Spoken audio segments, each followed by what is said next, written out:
Welcome to the Fargodome as we have Section 8A Football Championship action now. Our second of three games here on KROX today from the Fargodome, as we will have the Red Lake County Rebels taking on the Mahnomen-Waubun Thunderbirds. The two teams met during the regular season. It was a 2-point victory for Mahnomen-Waubun, and we're expecting another close one here today. Both teams are out on the field warming up. It was Kittson County Central. They're advancing to the state 9-man tournament as well, as they just beat Goodridge Greg Legansky. We'll run through our scoreboard here in just a little bit, but we got to get right into it. We're going to talk to the coaches. As we had a chance to talk with both head coaches, we'll hear from Mahnomen-Waubun head coach John Clark Jr. He's been coaching for 22 years. I think he's been to the section championship 16 or 17 of those. So they've had some success at Mahnomen and now Mahnomen-Waubun. And with the co-op, they've been just as tough as ever. But Red Lake County coming in, they're having one of their best seasons they've had in a few years. And they're looking to get back to the state football tournament after several years away from that. So we'll hear from Coach John Clark Jr., and then after that we will hear from Coach Brian Remick of the Red Lake County Rebels. That's all going to be coming up next here as you're listening to Section 8A Football Championship action on the Voice of the Valley, AM 1260, KROX in Crookston, Minnesota, and also on the KROX live stream on our YouTube channel there as well. So we'll take a break. We'll be back with Coach Clark coming up right after this on KROX. It's always growing season here at United Valley Bank. We're focused on growth for our customers and communities, success for farms and businesses, and improvement for ourselves. Partner with us, and you'll see firsthand just how much the right hometown banking team can change your perspective. Together, there's no limit to the heights we can reach. United Valley Bank, our roots make us stronger. Member FDIC, an equal housing lender. Harvest is more than the act of reaping what you've sown. It's the culmination of months of hard effort, along with a few weeks of working 24/7 to bring the crop in. At Sesvanderhof, we're continuously working to develop sugar beet varieties that thrive despite the pressures from disease and the challenges of nature, so that you can end each harvest on a high note. Because sharing the pride of success starts with sharing the passion to achieve it. Sesvanderhof, a passion that grows. Be ready this winter with Carhartt cold weather gear from Home of Economy. Carhartt clothing is engineered to outwork the cold, so you can get more done. It's never too cold for Carhartt. Find yours at Home of Economy. Visit the power tool experts at Home of Economy and see for yourself why so many pros choose red. From the lumberyard to the backyard, Milwaukee Tools consistently deliver increased productivity and unmatched durability. Riverview Health, exceptional people, exceptional care. Riverview Health is pleased to welcome Dr. Vanita Parikh to their team. Dr. Parikh is an experienced interventional pain management physician specializing in effective treatment options to increase functionality and comfort for daily living. For appointments, call Riverview Clinic at 218-281-9595. Dr. Parikh is seeing patients in both the Crookston and East Grand Forks clinics. Riverview Health. With the fall season right around the corner, Grove Mechanical in Crookston is ready to prepare you for winter. They suggest having your heating system serviced regularly to keep things running smoothly. A skilled technician will clean and service your heating equipment to ensure safe and efficient operation. It's never too early to get ready for the upcoming winter season. Before the cold sets in, call Grove Mechanical today, your hometown heating and cooling professionals. Give them a call, 218-281-3863, or visit their website, grovemech.com. You can make a sweet life right here in the Red River Valley with a career at American Crystal Sugar Company. Our shift schedule offers 14 days off per month, which gives you time for family, friends, the great outdoors, and everything else you enjoy about small-town living. Entry-level positions are available, and pay starts around $18 per hour. Apply today at crystalsugar.com and share in our sweet success.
Pregame show on with the head coach of the Mahnomen-Waubun Thunderbirds, Coach Clark. And Coach, you're coming in another fantastic season, and well, let's just tell us maybe a recap of the season overall. A pretty good one.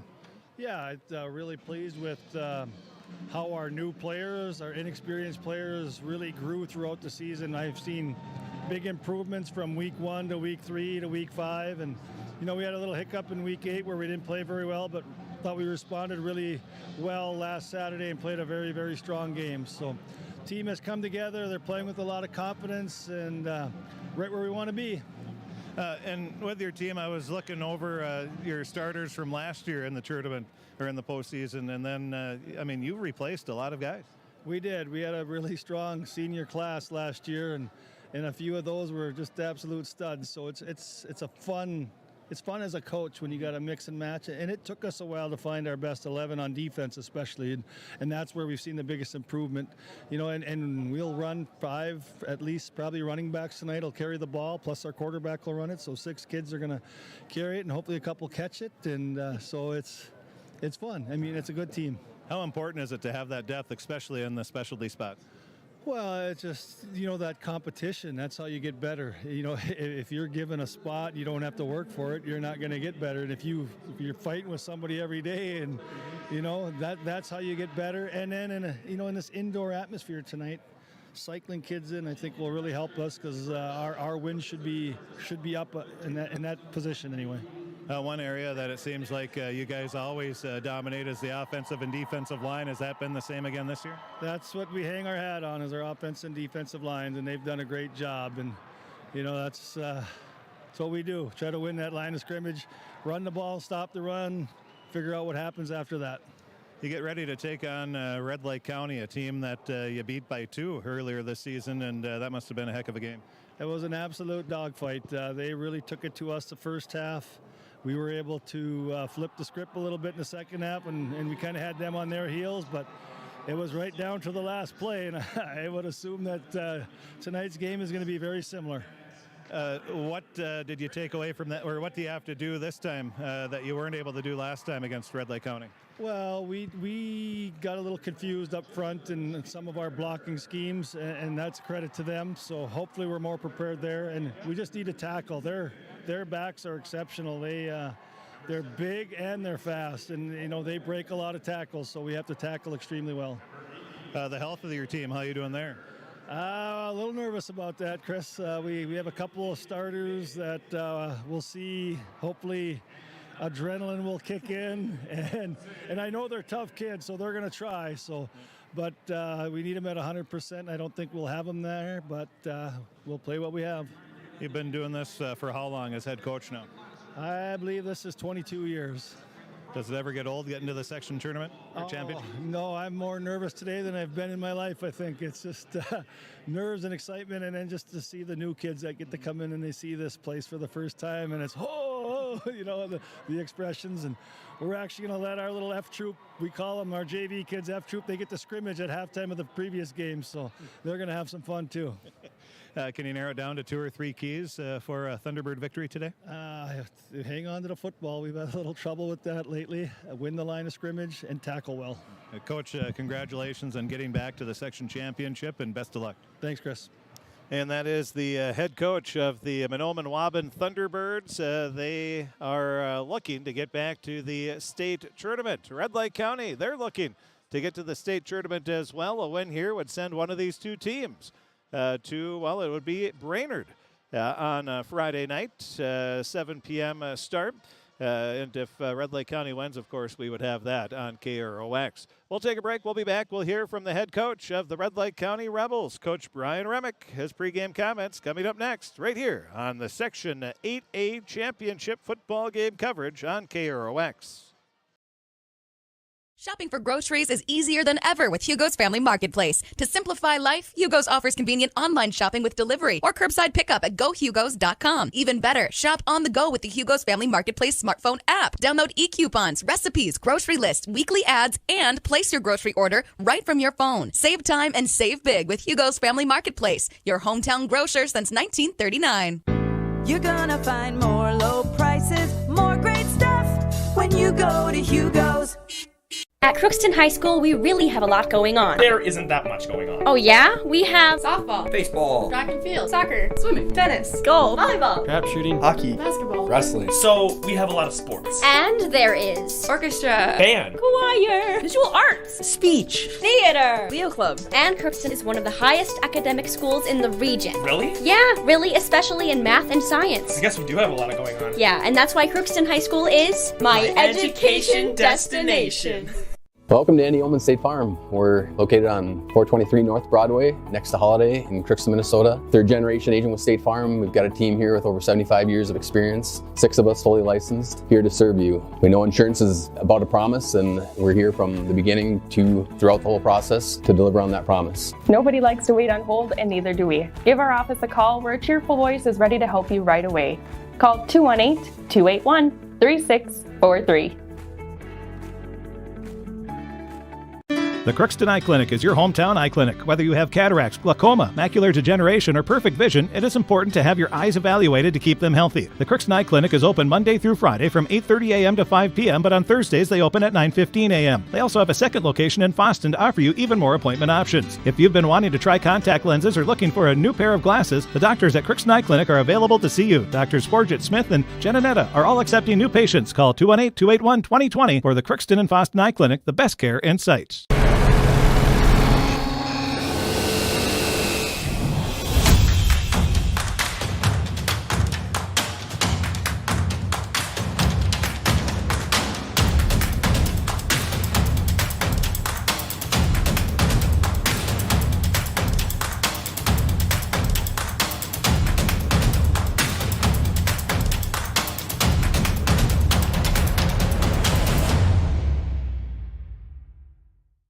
Ever wonder what your city government does for you?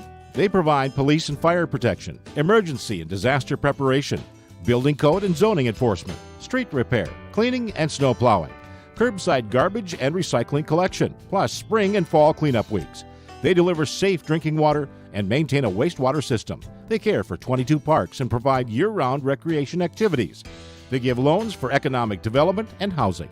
They do all this and much more with the help of your city employees.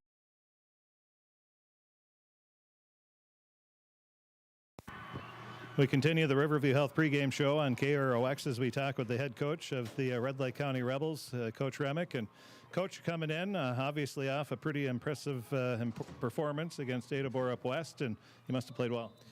Played well. I thought our guys really rose up to the challenge. We executed what we needed to, and we got a nice victory there. What was the big difference between the first time and the playoff game? Turnovers. I mean, the first time we played, we turned the ball over 4 times. You go on the other side now on Saturday, they turned it over twice, and we didn't turn it over. So, it's huge. Your team, obviously, you've had a fantastic year. Offensively, you have so many weapons. Has that been a big key? Yeah, we got a number of guys that can do some nice things. We got a couple guys that can run the ball pretty well. Owen's done a nice job at quarterback, whether it's running when he needs to and making some plays in the passing game. So, we're definitely going to need a combination of things here against a very good Mahnomen-Waubun team. Obviously, when you're moving the ball, your line's doing a good job too. Right, yeah, they up front have done a nice job for us. And so, again, we got a challenge here. We got a very good team in front of us with a very stout defense. When you're playing well defensively, what are you doing? Anything in particular? We're just doing our jobs and our assignments. Sometimes when things aren't going well, we're missing our assignments and missing our keys and responsibilities. So, we got a number of pretty decent guys, whether you're talking about D-line, linebacker, or secondary. So it's just a matter of them doing their jobs, making plays, and then, of course, tackling. You get ready to take on Mahnomen-Waubun, and obviously you've seen them earlier this year, had a heck of a game, but what do you know about them? Oh, they're the same as they've always been. They play very good defense. They run that midline very well. They're just a heck of a football team. What were you able to do well against them the first game? We were able to make some plays in numerous things. We had a nice drive to start and scored, and then we had a defensive touchdown. And then they came back in the second half and they tied it up at 14, and then we were able to respond with a drive of ourselves to go up 20-14 before them scoring, and there with about 4 minutes left.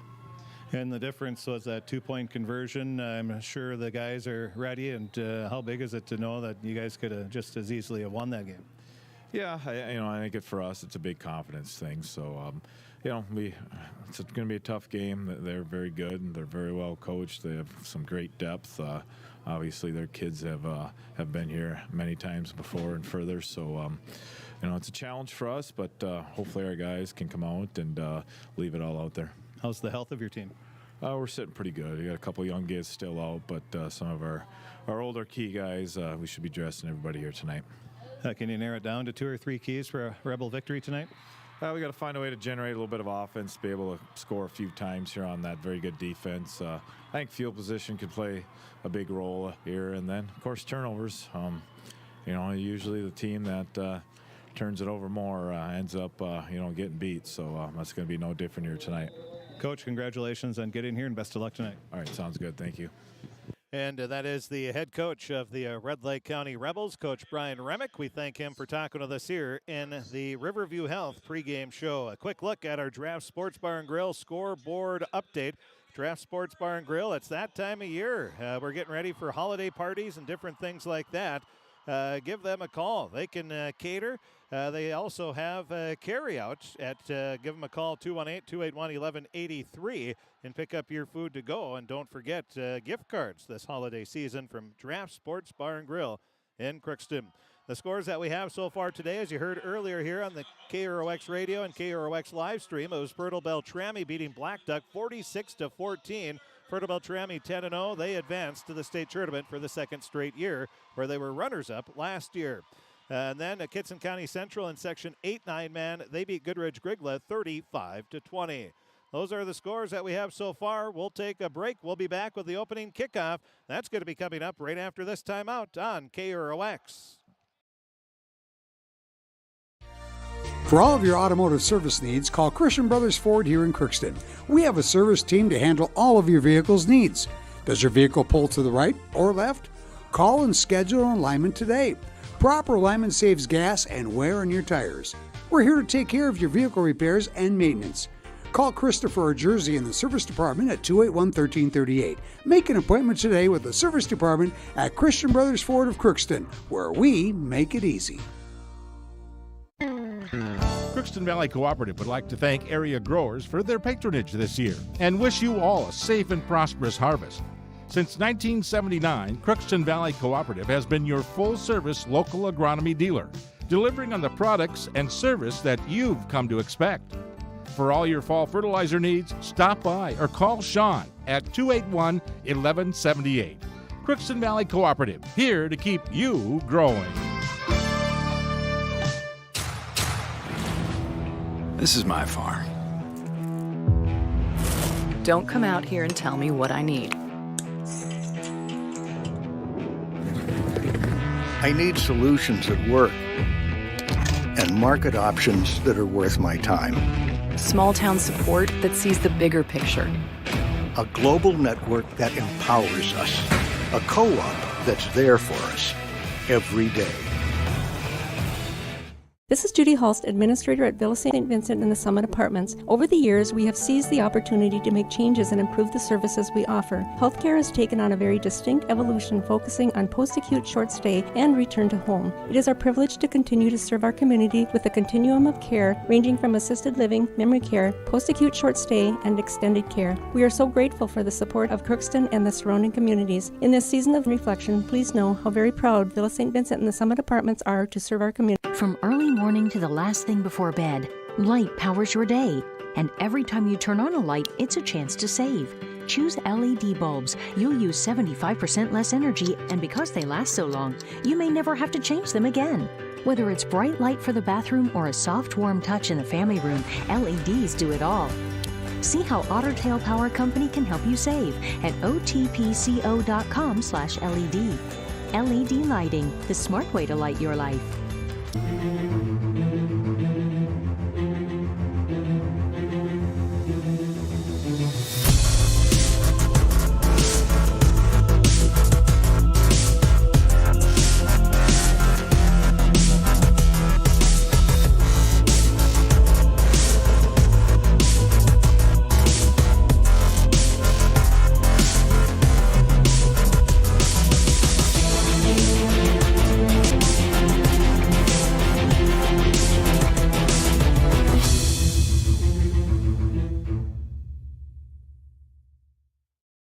to the Fargodome, the site of the Section 8A football championship, as we are underway in the first quarter. Apologize, had to fit some of the scores in, but the starting lineups brought to you by Napa Crookston Welding and Machine, Mahnomen-Waubun. We'll run through that here in a moment. They have Dennis Ashley, the 5'6", 165-pound senior quarterback, and he has been handing off early on here. And that will be Ashley this time, keeping it for the first time. And we have Wyatt Morrell down on the sidelines. And Wyatt, thoughts here as we open the ball game? Yeah, there's no question that Mahnomen-Waubun wants to establish the ground game, 4 straight runs. And I'm looking at the offensive line to the defensive line. They're pretty big. I mean, Red Lake County can hold their own, but Mahnomen-Waubun, no question, they're going to try and pound the football today. Yeah, they're at the 50-yard line, and the handoff goes to the left side. And it's going to be up to the 45-yard line in Red Lake County Rebel territory. Yeah, that was just Ashley on a keep, it looked like there, and he's calling his own number, playing the QB position. But this is where they want to be, 3rd and short. Already converted 1 on this drive. This is more than manageable now in 3rd and 2. Fed 2, 4, 5 plays thus far on this first drive. It's 3rd down, as Wyatt said, 2 yards. Ashley's going to keep it himself, and he is going to be stopped, it looks like. He gets maybe a yard, but that's going to be it. It'll be 4th and 1 and decision time for Mahnomen-Waubun. Well, that is 2 great plays now on the defensive side of the ball from Ashton Fredrickson for the Rebels. And, yeah, 4th and 1. I don't think there's any question they'll go for this one here. Early opportunity to make a statement here if you're Red Lake County. So 4th and 1. Ball is just inside the 45-yard line in Red Lake County territory. And as Wyatt said, they're going for it. Ashley underneath center. He has 2 backs in the backfield. 1 receiver split out to the near side. And he'll hand it right up the gut. That's a first down across the 40 up to the 37-yard line. And a first down for Jamison Donner. Not anything fancy, just ground and pound, 7 plays. And early on in this first quarter, if you can take a lot of clock off, already wear that defense, keep them out there for a while, it's only going to help you as the game goes on. So that'll be a gain of about 4 yards on the play. 7th play of the drive already. Mahnomen-Waubun, typical Thunderbird football, just right up the gut. Now the fake handoff, keeping it will be Ashley. He breaks a tackle at the line of scrimmage and ends up getting about 3, maybe 4 yards on the play across the 35 up to the 34-yard line. And once again, it was Fredrickson cleaning that one up with the tackle there for Red Lake County. And there's no question that initially there's a pretty good push right now from the Thunderbirds up front. And like you said, he was able to get a couple extra yards there with the broken tackle as well. 2nd down and 6 after a 4-yard gain for Mahnomen-Waubun in their black uniforms with the white numbers. They have the aqua baby type blue, aqua green, I guess we can call it. Is that what you'd go with? I'd say it's like the Carolina Panthers, whatever color they are, I guess. That looked like another quarterback keeper there. Yeah, just another draw right up the middle. Not even a fake or anything. No, nothing fancy here for Mahnomen-Waubun. But they just keep marching it down, getting 3, 4 yards. It's 3rd and short once again. 3rd and 2. Ball is just shy of the 30-yard line. Ashley hands it off right side. There's a hole, and falling forward up to the 25-yard line will be Donner once again, and that'll be another first down. Some sort of an adjustment will have to be made. I don't know what it is if you bring more guys up into the box, but eventually you are going to have to get them off the field on 3rd or 4th down. You know, the plays, 2-3 yards, you don't think they kill you right away, and they don't by any means, but over time, it's going to have to be something that gets addressed. Again, 2 backs in the backfield. Underneath the center is Ashley, and we have some movement. That'll give us time to run through the starting lineups here for Mahnomen-Waubun. They have Lex McDougall on the line, a 6'1", 195-pound sophomore. Casey Wadena, a 6', 240-pound senior. Braylon Heisler, a 5'11", 270-pound senior. Dawson Darko, a 6'3", 220 junior, and Brock Spalla, a 6'4", 210-pound senior. The tight ends are Tyson MacArthur, a 6'4", 170-pound senior, and Carter Clark, a 6'2", 190-pound junior. Quarterback is Dennis Ashley, a senior. Curtis Mayer, a senior running back. Jamison Donner, a junior, and Braxton Quall, a wide receiver. He is a senior. And after the 5-yard penalty assessed against Red Lake County, it'll be a run of about a yard on the play. So it'll be second down and short once again for Mahnomen-Waubun. Yeah, they're staying on track, never behind the sticks in this opening drive. I think, 11th, 12th play now? I mean, this has been impressive. Just slowly marching it down. This will be play number 12. Handoff goes left side. There's not much room there. They don't need much. They needed about 2 yards. That'll be a gain of a yard on the play.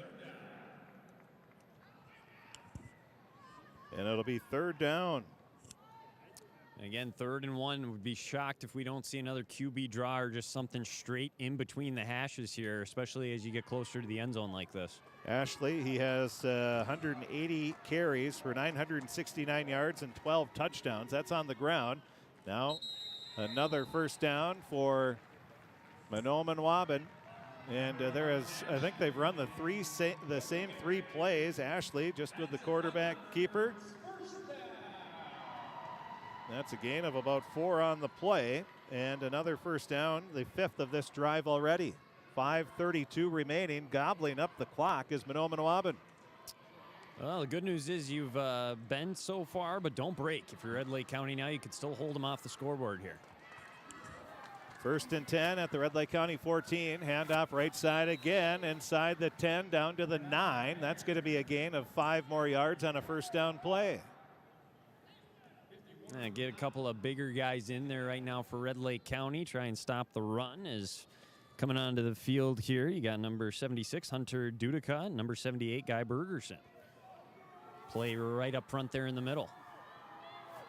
2nd down and 5 for Mahnomen-Waubun. Quarterback keeper again. Ashley just went right behind center. Gets down to the 6-yard line. So that'll be a carry of 3 for Dennis Ashley. They're more than comfortable in 3rd and 4th down situations. I don't think they've gotten a first down before facing a 3rd down in this entire drive. And now it'll be 3rd and 2. Ball is at the 6-yard line. Under center is Ashley. He leaps in the air, and it looks like he might be stopped shy. It looks like they're marking him right at the 4. He needed the 3, so this is an interesting 4th down play now that's going to be coming up. So Ashley gets a yard. That is the 15th play. And it'll be 4th and 1. Well, here's exactly what you said, Wyatt. Bend, but don't break. If they can get a stop here, that's going to be huge for Red Lake County. Now, what a start. You got your big guys up front, block in the middle. Be really interesting to see what Mahnomen-Waubun does here. Ashley underneath center, 2 backs in the backfield, and he will hand it off left side. That's going to be a first down. The handoff goes to Easton Bevins.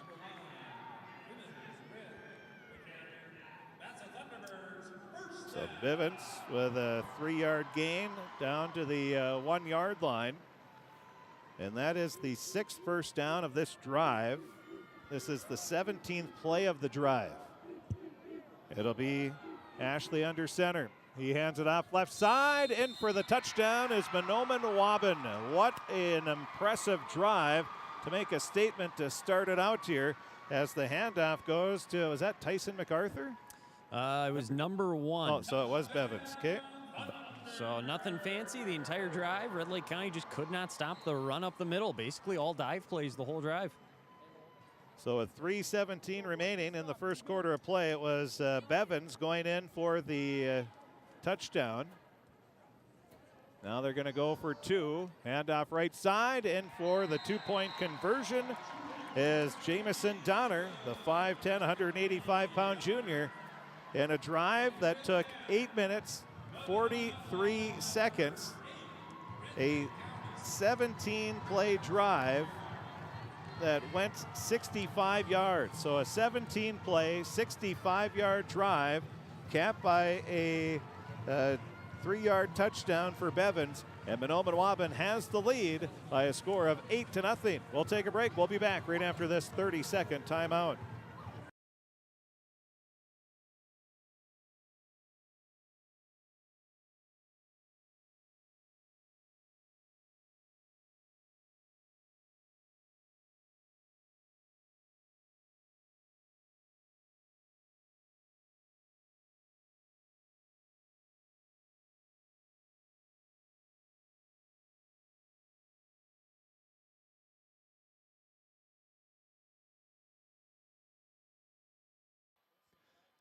Well, Mahnomen-Waubun, they opened the game. You want to make a statement? Well, Mahnomen-Waubun just did that.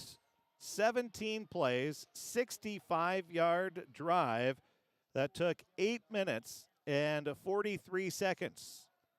There's 3:17 remaining in the game, or in the first quarter, excuse me. And now a little squib kick. It's going to be taken by Red Lake County, and there's some room. Oh, and just tripped up at the 45-yard line. I didn't see which Mahnomen-Waubun player got the shoelace tackle, but that looked like it was going to be a quick 6 for Red Lake County. And he's banging his fist on the ground right now, knowing how close he was to breaking that one open. But honestly, it might be better that he didn't. Give the defense a little bit of a break here. But, oh, so close on a weird squib kick, but great field position now for Red Lake County. Excuse me, that was an 18. That was an 18-play drive.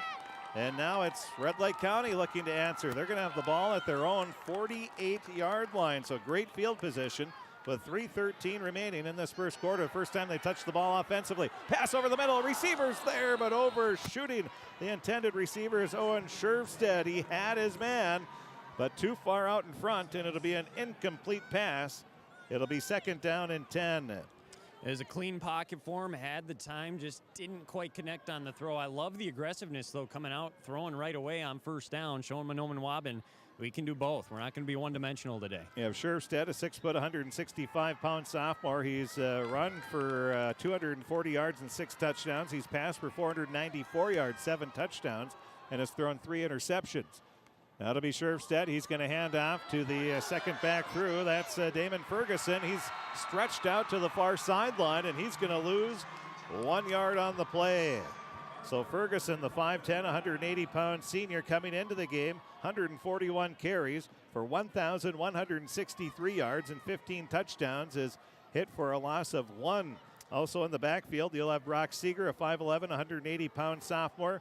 Carson Erickson, a 5'5", 140-pound senior. Red Lake County in their blue pants. They have the blue numbers with the black trim, white jersey tops. Out of the shotgun now is Scherfstedt. 2 receivers split to the far side. Dropping back, Scherfstedt. He's flushed out of the pocket, rolling to his right. Lobs a pass. It's overshot. It's going to be picked off by Mahnomen-Waubun. With the interception is Ashley, as it floated over the intended receiver's head. And Mahnomen-Waubun comes up with a big defensive play right away. You could not have drawn up a worse start. He did a great job of extending the play. He had his man open, but I think he thought he was going to keep rolling, and Mellon just decided to lay down low instead, and that ball sailed over the top of him. A disastrous start here for Red Lake County. So you trail 8-0 after an impressive drive by Mahnomen-Waubun, and then you throw an interception. Mahnomen-Waubun will have it now at their own 45-yard line this time, with 2:17 remaining in this first quarter of play. Under center is Ashley, and it's going to be stopped. Nice answer there by Red Lake County. Had 3 different guys in there in the backfield right away to break that one up, and the first guy back there for Red Lake County was number 64, Matt Renner. So nice job coming off the edge, and there's a positive play on first down finally for this defense. So that'll be a no gain on the play. And we'll have Ashley going under center. 2 backs in the backfield. 1 receiver split out to the near side. They're going to pitch it out to the near side, looking for some room. That's Donner, and he's going to be hit for a loss of 1 on the play. Or excuse me, that was Joe Sleddy. So Sleddy is taken down. They have used 5 different ball carriers already in the game. Now you got him in 3rd and long. You may actually see Mahnomen-Waubun have to throw the ball in this instance. This is the kind of defense, this is what you want to be in if you're Red Lake County right here, these third and longs. And what an answer if they can force him into a 3 and out here and force him to punt after the interception. So it'll be Ashley. He's under center. He drops back, rolls out to his left. He's looking, has a receiver in the middle of the field. Can he get it to him? It's caught by Carter Clark, and that's going to be a first down up to the 35-yard line. Oh, that's a backbreaker there if you're Red Lake County. You had them covered, but they just could not get home. And I think you got to give a ton of credit there for standing in the pocket and delivering that ball down the field. Ashley did a great job of extending that play. That's a 21-yard passing play. That is the 7th first down of the game already for Mahnomen-Waubun. 55 seconds left, first quarter of play. Now Ashley keeps it. He's going to be hit from behind, and he'll fall forward for a couple of yards on the play. We'll give him 2. Clock continues to wind down. 43 seconds left in this first quarter. Second down, and we'll call it 8 for Mahnomen-Waubun. Bringing in the play is Braxton Quall, the senior wide receiver. He has 8 receptions for 108 yards, 2 touchdowns on the season. He'll split out to the near side. They have another receiver split out to the far side. Now passing over the middle, tight end, quick hitter to Clark, and he is open for a gain up to the 18-yard line, and that'll be a gain of 14 yards. So Clark, 2 receptions for 35 yards, and Ashley is 2 of 2 passing. Well, the run sets up the pass, and that's what we saw there. Red Lake County, the linebackers came up, bit up on the play fake, and that left a wide open spot on the seam for the tight end. And I think that'll bring us to the end of what was a massive first quarter for Mahnomen-Waubun. Mahnomen-Waubun, they run 18 plus 5. That would be 23 plays, while Red Lake County in that first half only ran 2 plays. So quite a discrepancy there. We will take a break, and we'll be back with the second quarter. It's Mahnomen-Waubun on the Draft Sports Bar and Grill scoreboard update. Mahnomen-Waubun 8, Red Lake County nothing. The second quarter coming up next.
Well, we're ready to start the second quarter of play.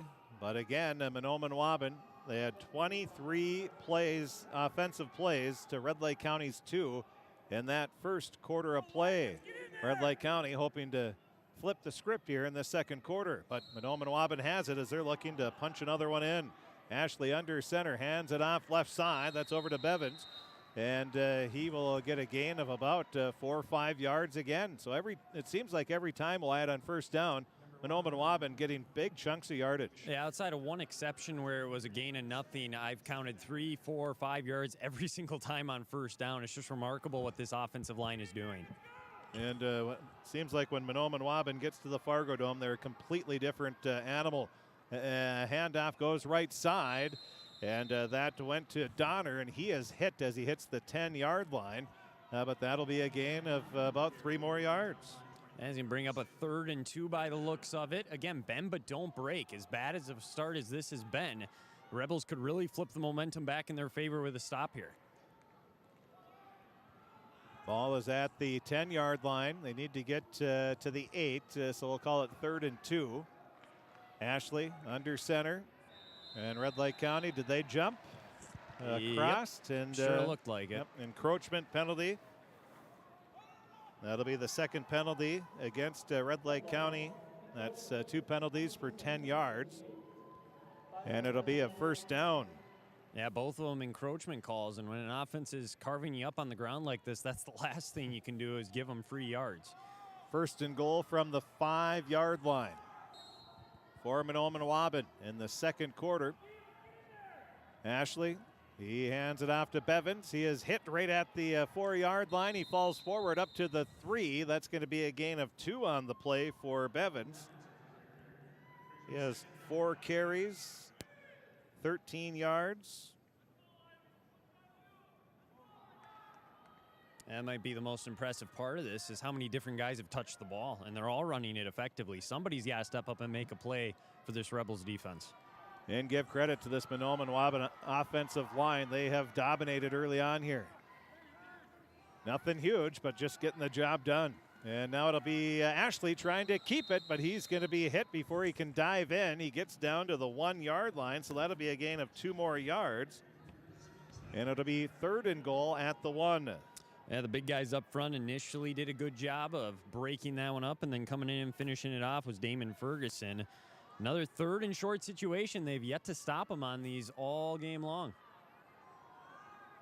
So 3rd and goal at the 1. Mahnomen-Waubun looking to take a 14-0 lead. Coach Clark wants a timeout. He's yelling for one, and he finally catches the official's attention, and he will get the timeout call. So we'll take one as well. 9:48 left in the first half of play. Mahnomen-Waubun leading 8-0. They're knocking on the door with a 3rd and goal at the 1. We'll have that coming up right after this timeout on KROX. You're watching Crookston Pirate Activities on the KROX live stream. It's brought to you in part by Riverview Health, American Crystal Sugar Company, CHS Egg Services, Christian Brothers Ford, Bremer Bank, Grove Mechanical, Crookston Eye Clinic and Foston Eye Clinic, Crookston Valley Co-op, Hugo's Family Marketplace, United Valley Bank, the Benedictine Living Community, Villa St. Vincent, Ottertail Power Company, Crookston School District, Cess Vanderhoff, Andy Omen State Farm, the City of Crookston, and Tri-Valley Head Start, all bringing you Crookston Pirate Activities on the KROX live stream. Christopher.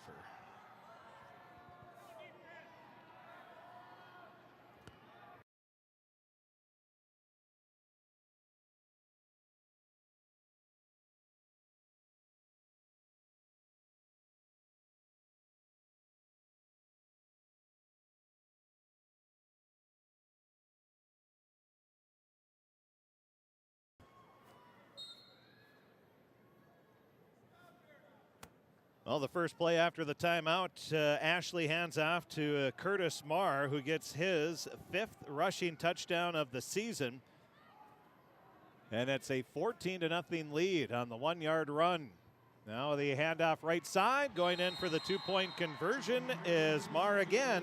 So he gets all 8 points on that in another impressive drive for the Mahnomen-Waubun Thunderbirds. 9:45 left on the Draft Sports Bar and Grill scoreboard update in this first half of play. Mahnomen-Waubun looking pretty impressive early on. They lead 16-0. We'll take a break. We'll be back right after this.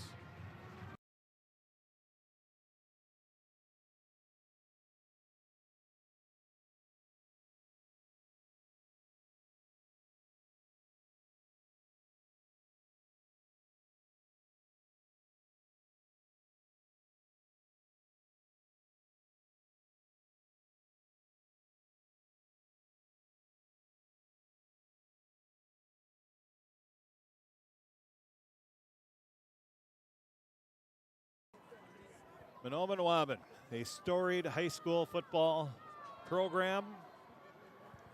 They want to add another chapter to that storybook. And right now they lead 16-0. There's 2 programs in Northwest Minnesota that pop into your mind when you think football. Stephen Argyle, Mahnomen-Waubun. Mahnomen-Waubun just does it year after year. And now a short kick is going to be taken at the 30-yard line, looking for an opening and getting bounced around like a pinball there, but finally being brought down for Red Lake County, getting up off the bottom of the pile. That was Damon Ferguson, the 5'10", 180-pound senior. So, Wyatt, pretty easy to say what they need to do here, but Red Lake County needs to score. Well, yeah, if I'm Coach Remick, I'm saying, hey, guess what? There's a reason it's a 48-minute game and not a 15-minute game. So it's about how they finish here, not how they started. And the good news is plenty of time left. 3-back backfield, handoff right off to the right side. Good gain there for Brock Seeger, the sophomore. He had 71 carries coming into the game, 465 yards, 4 touchdowns. He also has 8 receptions for 150 yards and a touchdown. Not bad for the sophomore. And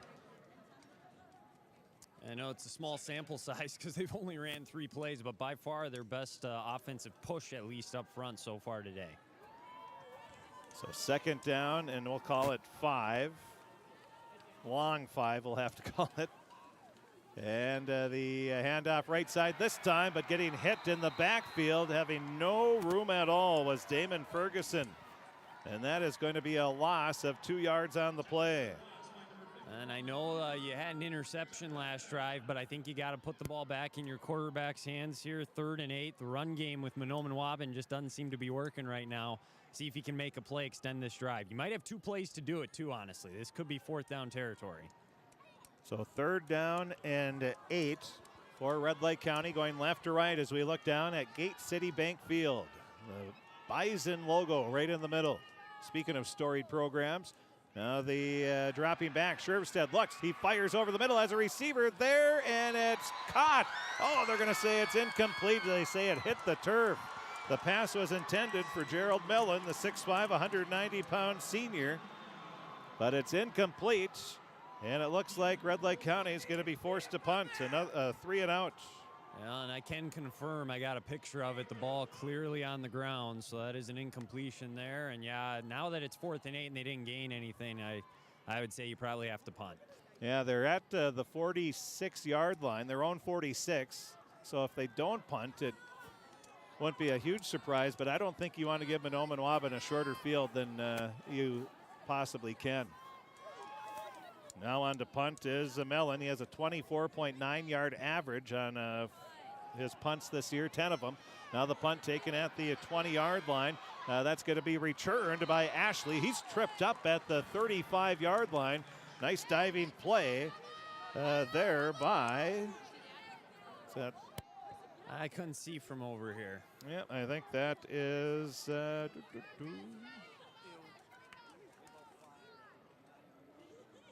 I want to say that might have been Connor Duden. It looks like 17. Yep, that was Duden. The 5'11", 165-pound freshman, defensive back. I know, Chris, something I just thought of. Remember Mahnomen-Waubun an early exit last year, and they're kind of playing pissed off right now. Yeah, they are playing like a team that didn't get to play last year after Polk County West knocked them out. And that doesn't happen very often. And again, they go right back to the ground on the first play, and Marr right up the gut, getting a good chunk of the work lately. Another 4-yard gain.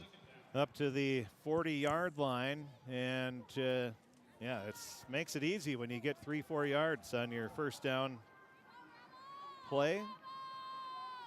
They're starting at their own 36. Handoff right up the gut this time, and Red Lake County was ready for it. Getting up off the bottom of the pile. It looks like we have Brock Seeger was one in on the tackle. They've got 2 big tunas. Red Lake County does right up the middle. Guy Bergeson, he's a 6', 310-pound freshman. And Hunter Dudica, a 6', 285-pound sophomore. How do you like those for 2 underclassmen linemen? There's something to build around for sure. And now Ashley fakes the handoff, and he's going to be hit in the backfield. It was Seeger also in there. It looks like it was Dudica. And that's exactly what the Red Lake County Rebels needed. You get the sense they had to have that quick 3 and out there, get the offense back onto the field. Excellent job up front that entire series there of shifting their blocks and getting into the backfield. So 3 and out for Mahnomen-Waubun here. They're going to be forced to punt. Back to punt is Ashley. Ashley, good snap.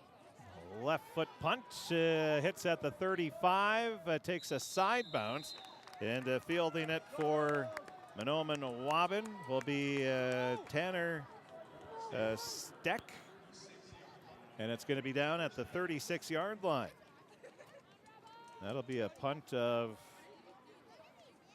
38, 36, 14, 12, 26 yards, so not a big punt by any means.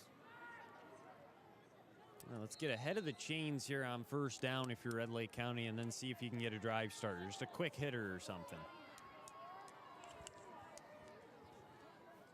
Out of the shotgun, it will be, well, it's going to be a handoff to the left side. I think you can hear the manager say, dang it. They did a little wildcat there, and Ferguson actually took the snap, so they're just trying to mix things up a little bit, and I like that too. They're being creative and keeping the Mahnomen-Waubun defense on their toes. So that was Ferguson, you said, that carried it? It was Seeger who carried it. Ferguson handed it off to him, and it looks like it's a Wildcat formation again. Yeah, so after a 2-yard carry, going to try something here. Now a fake pass, rolling out to his right, flushed out of the pocket, being tackled from behind is Ferguson.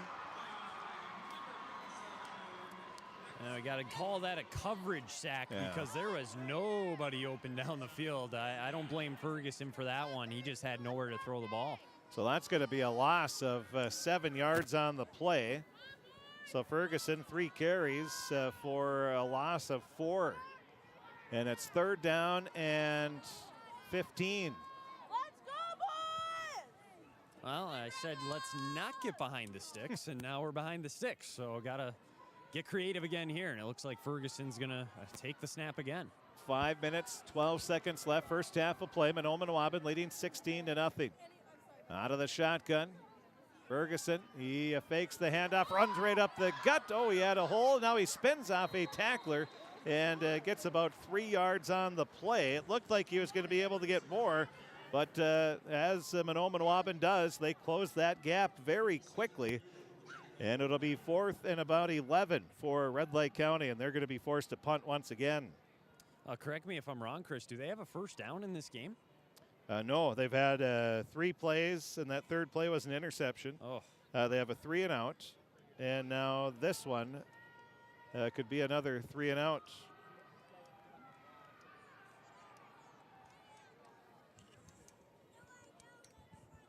Back to punt is Mellon. And nice high and over end kick. Going to be taken at the 39-yard line by Ashley. He breaks a tackle to the 45. Then he's thrown down to the turf by Damon Ferguson at the 46-yard line. So that'll be a punt. 17-27. That will be a 32-yard punt for Mellon. And Connor Duden had a good look at him there, but that Ashley is shifty and was able to turn that into something there and give him good field position. So back to Mahnomen-Waubun. They'll start the drive again in their own territory. This time we'll call it at their own 45. That ties their best field position of the game in their first 4. Now we have a timeout called by Mahnomen-Waubun with 4:10 remaining. So 4:10 remaining in the first half of play on the Draft Sports Bar and Grill scoreboard update. It's Mahnomen-Waubun 16, Red Lake County nothing. And we will take a 1-minute break. We'll be back right after this. All of us love sports, but not all sports are created equal. College sports have big budgets, dedicated alumni networks, and corporate sponsorships. Professional sports have even deeper pockets. Millionaire owners, lucrative TV and radio deals, and merchandise sales. High school sports have you. Everyone agrees high school sports give us plenty of reasons to cheer. And now's a great time for us to give back. Supporting your hometown high school won't cost you much, but it will go a long way to ensuring the games we love the most are here to stay. Minnesota high school sports. They're good for our kids, good for our community, and best of all, they're good for you. This message presented by the Minnesota State High School League and the Minnesota Interscholastic Activities Administrators Association. Well, Mahnomen-Waubun after the timeout, they're going to go with the quarterback sneak.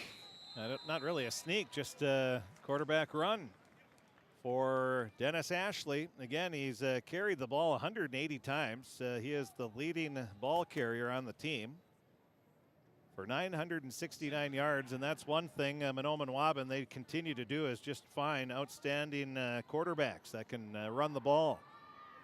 So Ashley underneath center after a 3-yard carry. He hands it off right side, breaking through the line of scrimmage, getting the first down. Is going to be 23 on Donner. the run. Yep. Yeah, so Donner with the carry that time, and that's going to be a gain of, that'll be a 10-yard gain for Donner. Clock is important to keep an eye on here with 3:30 to go until half. Already a 16-point lead. They could have really drained this out if they want. So handoff right side, Donner again. He's hit after a gain of 2, maybe 3. They might mark it a little farther forward. That might be about a 5-yard game for Donner. He kept his knees off the ground and actually was crawling on a defender and was able to get a couple extra yards because of it. So give him credit for not giving up on the play. Well, a good job by the officials to notice that as well. So it'll be 2nd down and 5. Just under 3 minutes remaining. First half of play. Mahnomen-Waubun leading Red Lake County 16-0. Now it'll be Ashley. He does hand it off. And, getting up off the bottom of the pile is Donner after a gain of 3 yards. Again, you get 3 yards carry, you're going to get a first down. Another 3rd and short. We've seen this all game long. Can Red Lake County get off the field here or at least force a 4th down? This offensive line doing a tremendous job for Mahnomen-Waubun. And they hand off right side again. And that looks like it's going to be enough for a first down after a gain of 2 on the play for Donner again. It seems like these backs, they kind of all each have their drives where they get involved, and it's apparently his turn this drive, although he's going to come out and get a breather now. 2:10 to go now until half, and again, that time just continuing to drain here in this opening half. First down and 10 for Mahnomen-Waubun at the 30-yard line in Red Lake County territory. Handoff goes to Bevins, and he is hit right away, but then he spins forward for a gain of 2. That's one thing, Wyatt. I think you've probably noticed this as well, but every time a Thunderbird player is tackled, they're falling forward. Yeah, I don't think Red Lake County is getting manhandled by any means. They're actually doing a good job of getting into the backfield, but the yards after contact here got to be off the charts. We can't, unfortunately, keep that stat, but it's remarkable what these backs are able to do. 2nd down and 8. Handoff left side. No, it's going to be Ashley keeping it. He juke steps and gets by a defender with some fancy footwork up inside the 15 down to the 13, 12-yard line. That's going to be a gain of 16 for Ashley and another first down. I say Ashley is so good at reading those, deciding if he wants to keep, and that time he got to the edge, and that's what you got to try to avoid is him in open space, and we saw why. Well, he just gave a little stutter step, I think would be the better word, and just froze the Red Lake County defender and ended up getting a big gain out of it. Now it's 1st and 10. Ball's at the 12-yard line. Handoff goes to Bevins. He's hit inside the 10 down to the 8, and that'll be a gain of 4 for Bevins. And the clock continues to wind down to 50 seconds. In this second quarter, 50 seconds left. And Mahnomen-Waubun, they do have 1 timeout, so they're not in too much of a hurry right now as they come to the line, but definitely something to keep an eye on. 38 seconds and counting. Ashley under center, hands it off Bevins down to the 5-yard line. That'll be a gain of 2 yards. His 7th carry of the game. He has 21 yards on 7 carries. Donner has 9 carries for 35 yards. Oh, and it looks like they stopped him short there as they went hurry up, and so Mahnomen-Waubun will use their last timeout, and it's going to be 4th and goal. What a play up front. That was number 50 for Red Lake County as I whip this open, Jackson Hofer. So Hofer with a nice play, and we have a timeout. We're going to keep it here during this timeout since we have 17 seconds left in the half, but as you said, Mahnomen-Waubun not just dominating as far as getting 8, 9, 10 yards of yardage, but they're doing enough. And that yard after contact for Mahnomen-Waubun has just been the difference here. Getting 3, 4. I don't think there's been a play larger than that one by Ashley for 16 yards. Otherwise, that is the only that I've. There's been 1 10-yard gain. So a 10 and a 16. The rest have all been right around that 2 to 4 yard gains. There's been 1 or 2 instances where they've gotten a first down before facing 3rd down, and that just can't happen if you're Red Lake County. They've had their chances to stop them. Well, here's a big play. 17 seconds left. It's going to be 4th down and 1 for Mahnomen-Waubun at the 5-yard line. Under center is Ashley. He has a man in motion going right to left. He will keep it. He's looking to pass. He throws it into the back of the end zone, and the flag is thrown. They're saying a touchdown. We'll see if it's on Red Lake County or if it's on Mahnomen-Waubun. It's in the area of where somebody probably got away with something. Some sort of a push-off is my best guess. No signal yet. The officials talking it over. It's a big call one way or another here. Oh. An eligible receiver. It did take a long time for Ashley to get rid of that ball. And so when you're blocking like that, you just get caught up in it. Next thing you know, you're 3-4 yards downfield. So a lineman got downfield a little too far. That's going to be the first penalty of the game on Mahnomen-Waubun. That pushes him back 5 yards. With 11 seconds left, it's 4th and goal at the 9-yard line. They're going to go for a field goal. Mahnomen-Waubun is. The kick is through the uprights. Snuck it through. Well, that'll be, what was that, at the 14? That'd be a 24, 24-yard field goal. So a 24-yard field goal for Tanner Steck, who is their, they have a kickoff kicker and they have a extra point and field goal kicker, 2 separate guys. And Tanner Steck kicks a 24-yard field goal with 8 seconds remaining to cap that 10-play drive that went 55 yards. So they've 3 for 4 is Mahnomen-Waubun. They've only had the ball 4 times, and they lead 19-0. The good news for Red Lake County, they are only, they're still only 3 scores away. Have to have a come to Jesus moment in the locker room here for this second half. With the way this first half has gone, though, they got to find a way to stop the run. Whatever they have to do, you got to tell the boys you got 24 minutes left in your season unless you can find a way to get it done. So now kicking off will be Mahnomen-Waubun. And it will be Donner kicking off from the 45-yard line. That's a little pooch kick, and we're going to have a penalty. That would be offsides. I tell you, it might be good for Red Lake County. It was offsides. I don't think they jumped on that ball right away. It was wobbling around everywhere, so. Somebody got excited and took off a little early there. They'll push him back 5 yards to the 35-yard line.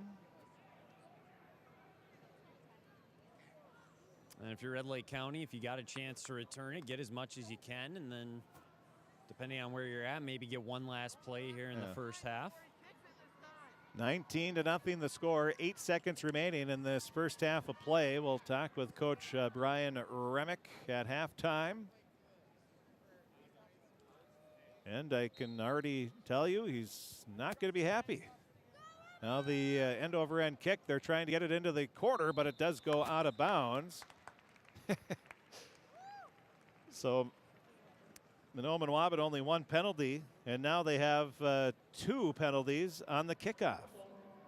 Honestly, I kind of like that decision there. You know, field position with 8 seconds left in the half, it's not going to hurt you. Yep. Just kick it out of bounds. Don't let them get a return, anything like that. So smart call there by the Thunderbirds. And Red Lake County, they're pushing them back. I like that. See, could they just continue to do this? Yes. If they kick it out of bounds again? Yeah. Unlimited. I love it. I love that call by Coach Remick. Then you might as well try and get a return here.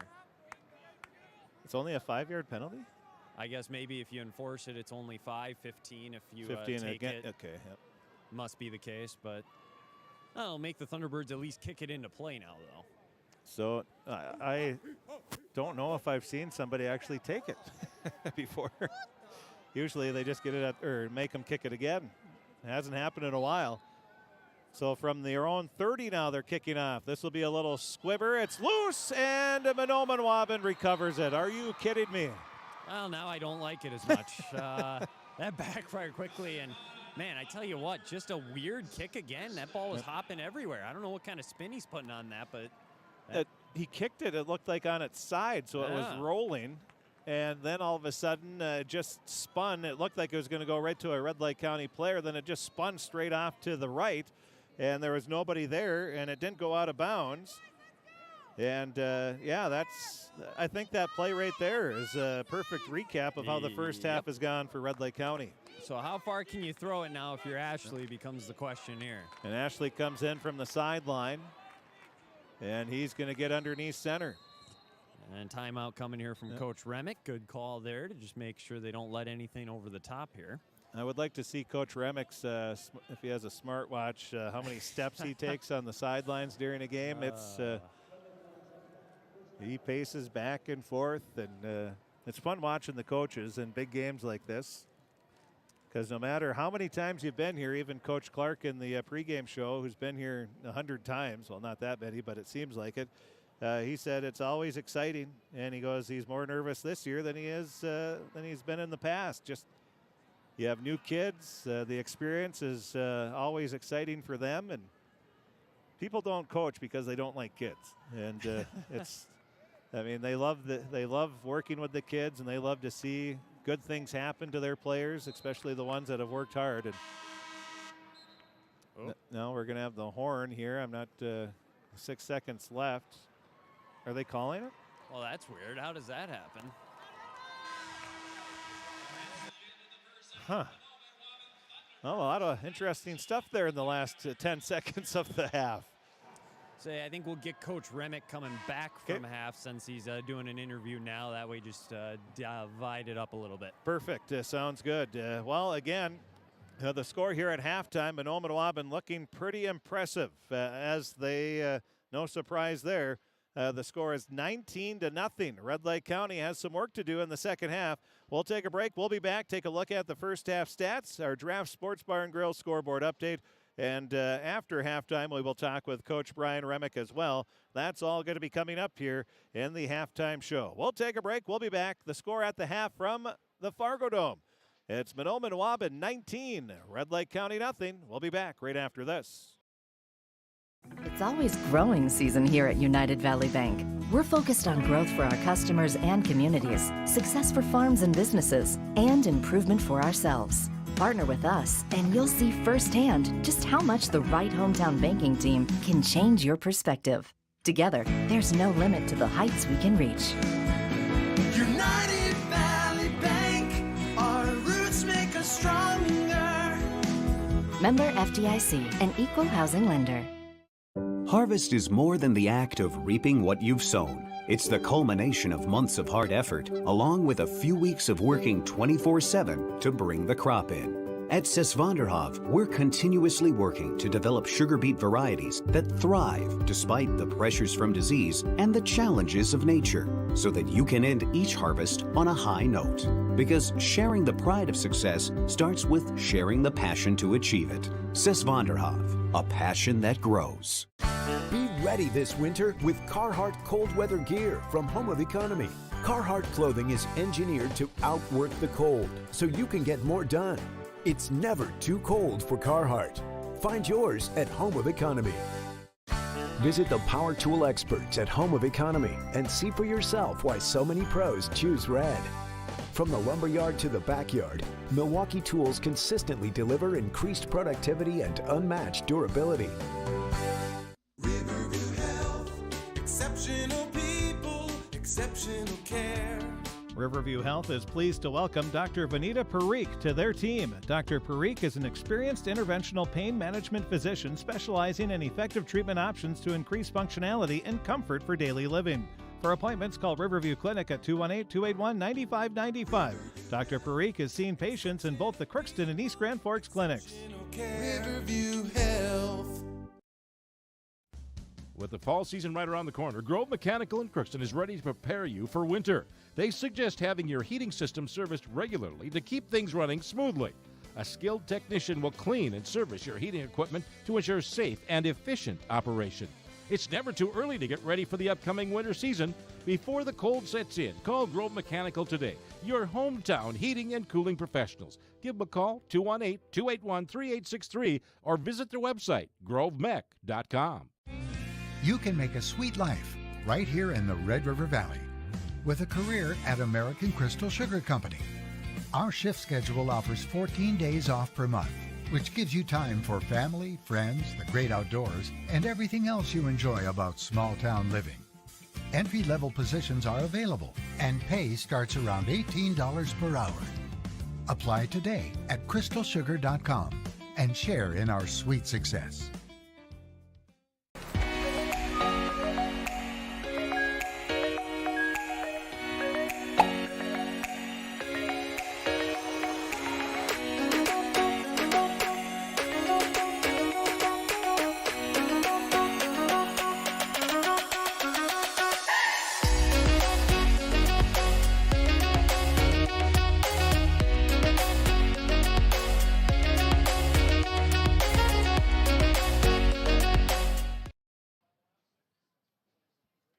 Time to take a look at our halftime stats, and lopsided would be the word to use here. And unfortunately for Red Lake County, the Rebels just struggling to get anything going offensively.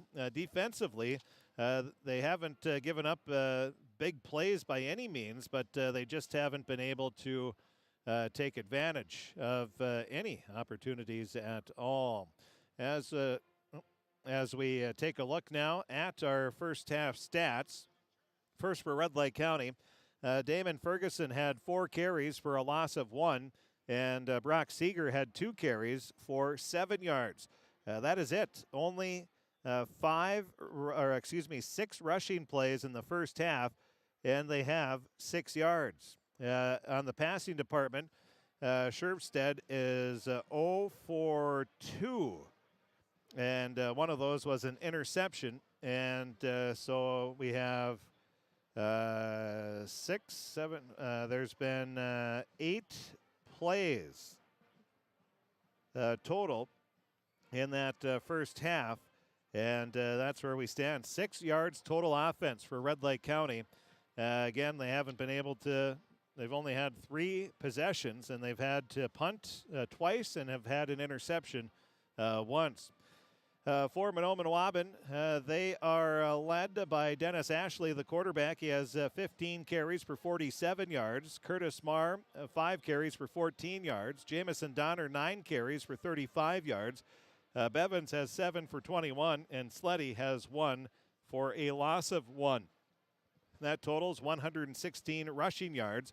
And then in the passing department, Ashley is 2 of 2 for 35 yards. So 150 yards, 151 yards of total offense for Mahnomen-Waubun compared to Red Lake County's 6. And the 2 receptions both went to Clark. He has 2 receptions for 35 yards.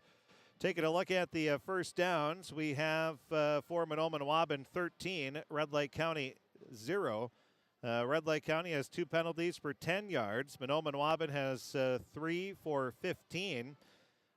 There was no fumbles in that first half. Red Lake County threw 1 interception. And in the punting department, Red Lake County had 2 punts for 65 yards total. And Mahnomen-Waubun had that one for 26 yards. That is a look at the first half stats. Again, Mahnomen-Waubun outgaining Red Lake County 151-6 in that first half of play. We will take a break. We'll be back. Take a look at our Draft Sports Bar and Grill scoreboard update. We'll talk with Coach Brian Remick and more. And that will be coming up right after this timeout on KROX. Shopping for groceries is easier than ever with Hugo's Family Marketplace. To simplify life, Hugo's offers convenient online shopping with delivery or curbside pickup at GoHugos.com. Even better, shop on the go with the Hugo's Family Marketplace smartphone app. Download e-coupons, recipes, grocery lists, weekly ads, and place your grocery order right from your phone. Save time and save big with Hugo's Family Marketplace, your hometown grocer since 1939. You're gonna find more low prices, more great stuff when you go to Hugo's. At Crookston High School, we really have a lot going on. There isn't that much going on. Oh yeah? We have softball, baseball, track and field, soccer, swimming, tennis, golf, volleyball, crap shooting, hockey, basketball, wrestling. So we have a lot of sports. And there is orchestra, band, choir, visual arts, speech, theater, Leo Club. And Crookston is one of the highest academic schools in the region. Really? Yeah, really, especially in math and science. I guess we do have a lot of going on. Yeah, and that's why Crookston High School is my education destination. Welcome to Andy Ullman State Farm. We're located on 423 North Broadway, next to Holiday in Crookston, Minnesota. 3rd generation agent with State Farm. We've got a team here with over 75 years of experience. 6 of us fully licensed, here to serve you. We know insurance is about a promise, and we're here from the beginning to throughout the whole process to deliver on that promise. Nobody likes to wait on hold, and neither do we. Give our office a call where a cheerful voice is ready to help you right away. Call 218-281-3643. The Crookston Eye Clinic is your hometown eye clinic. Whether you have cataracts, glaucoma, macular degeneration, or perfect vision, it is important to have your eyes evaluated to keep them healthy. The Crookston Eye Clinic is open Monday through Friday from 8:30 a.m. to 5 p.m., but on Thursdays they open at 9:15 a.m. They also have a second location in Fosston to offer you even more appointment options. If you've been wanting to try contact lenses or looking for a new pair of glasses, the doctors at Crookston Eye Clinic are available to see you. Doctors Forget Smith and Jananetta are all accepting new patients. Call 218-281-2020 for the Crookston and Fosston Eye Clinic, the best care in sight.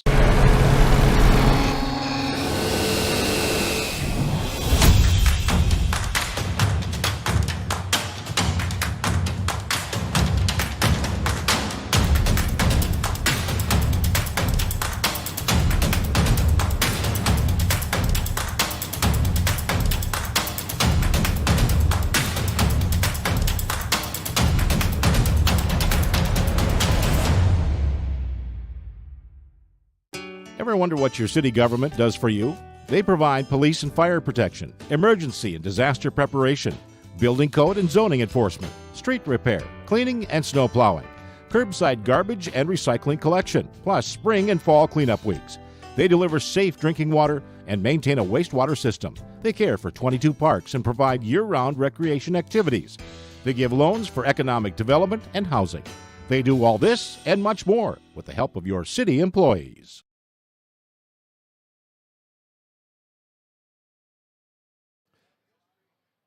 Well, we're at halftime, 19-0. Mahnomen-Waubun leading Red Lake County as we take a look at the Draft Sports Bar and Grill scoreboard update. Draft Sports Bar and Grill. I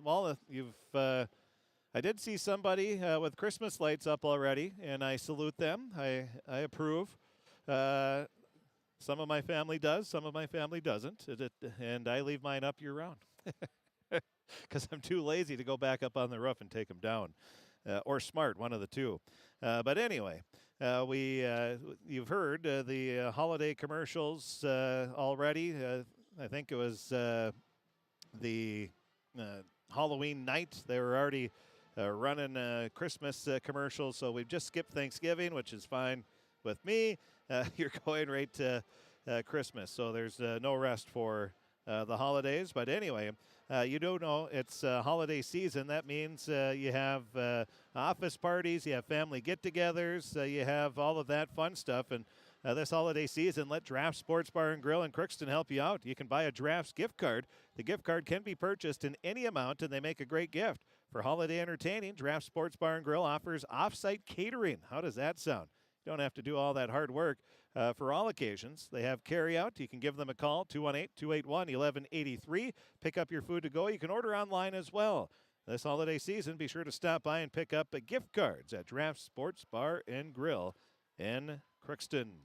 As we take a look at the scores earlier, as you heard here on KROX, it was the Fertile Beltrami Falcons having no problems with the Black Duck Drakes as they roll to another victory. And this is a stat, Chad Hitchin, I'm going to credit him. I have to. He's, the AD at Fertile Beltrami. Since 2019, Fertile Beltrami. Say, Chris. Oh, yep. Okay. We got Coach Remick down here. I wanted to let him get back to work. So, Coach, really just kind of got behind early and couldn't stop the run. We're just getting defeated at the line of scrimmage on both sides of the football, and that's a recipe for disaster right there. What was the message to the guys at halftime there? Well, you got two choices. You can just continue to have that happen, or you can come out and play. All right, if it's going to be your last 24 minutes, what are you going to do? You're going to go out and play and enjoy it and have some fun and work, or are you going to sit over here and pout? The offense didn't get on the field very much when they were. They had some tough time getting off the ball, like you said. So what do you got to do to try and maybe explore more options to get creative? Oh, we got to block. If you don't block and tackle, it doesn't matter what you do. You ain't going to be able to do anything. So you got to be able to block. You got to be able to tackle on defense. And, that's the name of the game. How important is it to go put up some points right away here? No, we got to get some momentum. We got to get something to turn our way. So we'll see what kind of fight we got in us. Hey, we appreciate the time. Best of luck. All right, thank you. All right, back to you, Chris. Well, thank you. And, as you would expect when you have been outgained 151-6, Coach Remick not exactly thrilled with the first half. The good news is a lot of time left, and if you can settle it in and get going, then hopefully good things that will happen here for Red Lake County. But again, Chad Hitchin, he said this, since 2019, Fargodome is 36-4. 36-4 since 2019. That is an unbelievable stat right there for you. And Fargodome is, I know there's some people wanted to go 9-man, which is where they belonged. They were opting up for many years. And now that they're there, they have had nothing but success. They had a lot of success in 8A as well, but they are obviously going back to state for the second straight year after a state runner-up finish last year. And it's been a lot of fun, and the community support is second to none there at with Fertile Beltrami. But Red Lake County, again, they're trailing here 19-0. They're hoping to get a little boost here in the second half, much like Kitson County Central and Fertile Beltrami did in the first two games of the day. Earlier, as you heard on KROX, it was Fertile Beltrami winning by the score of 46-14. Yeah, 46-14. And then in the next game, it was Kitson County Central. They won 35-20. And so those two teams are two of the 8 teams that will be playing in the state 9-man state tournament. Fertile Beltrami, they will play the winner of Ogilvie and Southridge. Ogilvie's 5-3, Southridge 3-5. So they'll play the winner of that game in the first round at Grand Rapids on Thursday. Coming up after this game, Wyatt will be back well, we call it the booth for the play-by-play. I'll be back on the sidelines, but it should be a dandy. East Grand Forks 6-4 on the season, taking on Dilworth, Glendon, Felton. They are 9-0, but we're expecting a dandy there in the final game of the day at the Fargodome. Now the kickoff for Mahnomen-Waubun. That's going to be deep. It's going to be taken and taken down at the 21-yard line. Will be Red Lake County. Oh, the kick drove him back, and he just had no positive momentum moving forward right off the get-go. I'm going to keep a close eye on the sideline here because Coach Remick mentioned a lot of quietness, it kind of feels like. That was the case in the first half. Let's see if they can get loud, have something to cheer about here, and maybe get back in this football game. 19-0, 11:55 remaining in the third quarter, so a lot of time left. Just shy of 24 minutes of playing time. And we have paper airplane making its way. But now a pass. Scherfstedt was looking over to the near sideline, and the pass for Seeger was a little behind him. That'll be an incomplete pass. Now 0 for 3 passing as Red Lake County. He had him, like you said, just a little bit behind, and another play on first down that doesn't amount to anything, and you're already in second and long now. So 11:51 remaining, third quarter just underway here in the second half. 19-0. Out of the shotgun will be Scherfstedt. He has one back right to his right, 2 receivers split out to each side. No, it's not Scherfstedt, excuse me. That's just going to be that Wildcat formation, and getting tripped up was Ferguson, who got the direct snap. So that'll be a gain of a yard on the play. They got to do whatever they can to convert this, or they're going to take their crowd out of this game pretty quick. They got to get a first down, just something to even flip the field here. You don't want Mahnomen-Waubun to get the ball back quickly in good field position here. So 3rd and 9 at their own 21-yard line for Red Lake County. Out of the shotgun again is Ferguson. He's going to roll out to his right. He stops, hits the brakes. Now he's going to be hit. He loses his helmet, and they're going to have to whistle the play dead right away. Yeah, and I tell you what, there was some late contact after they whistled that. There's no flag, but for the safety of Ferguson, they did the right thing to blow it dead, but they kind of let the Thunderbirds play through it. I'm surprised we didn't see a flag there. Yeah, so that's going to be a loss. Ferguson not only loses his helmet on the play, but the ball will be spotted at the 13-yard line, so that'll be a loss of 9 on the play. And officially now, Red Lake County has a loss of yardage in the game. On to punt will be Mellon. He's standing back at his 2-yard line. Snap is a good one. The punt That is a low end over end. It hits at the 43-yard line and takes a Red Lake County bounce, and then it rolls in favor of Mahnomen-Waubun to the 42. So that'll be a 29-yard punt. Yeah, you can't ask for much more from Mellon there, backed up near his end zone. So he did what he could to flip the field.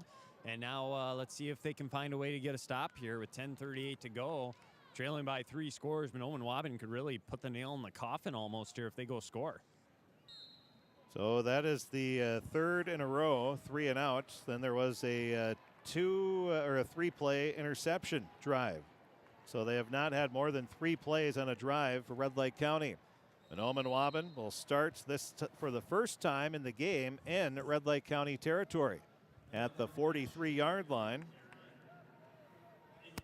And again, it was Allen just showing his versatility on first down. He fakes the pitch and goes up the middle and gets a gain of 4. So a 4-yard gain that gives them 51 yards on 16 carries. It'll be 2nd down and 6. Under center is Ashley. He hands it off right side, busting right through. Is that Ferguson again? I believe so. Yeah. So Ferguson with the carry. And Mahnomen-Waubun, they have done nothing fancy. They've done Mahnomen-Waubun football. Smash mouth football, just run it right up the gut, right side, left side, up the middle. And a gain of 4 more yards on the play. That time, or not for Ferguson, excuse me, that was Donner. Oh, ball's out. The ball is loose, and Red Lake County's going to recover it. Yes.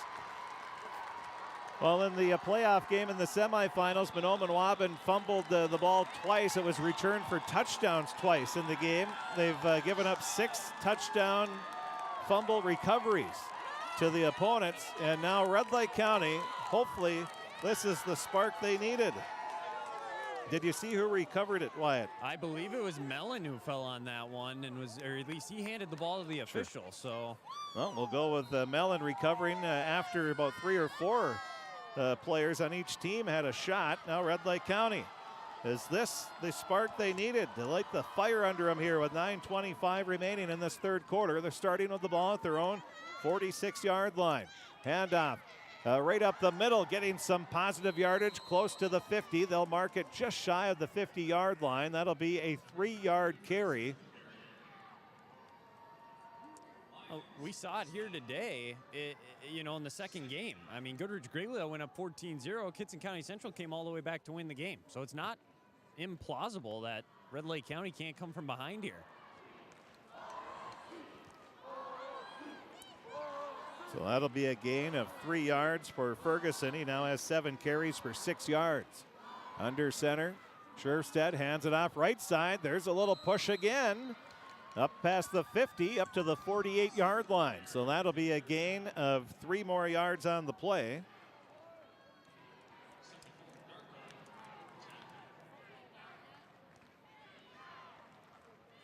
So Seeger, gain of 3. He has 3 carries for 10 yards. 8:19 remaining, third quarter of play, 3rd and 3 for Red Lake County. Scherfstedt with 3 backs behind him. He's underneath center.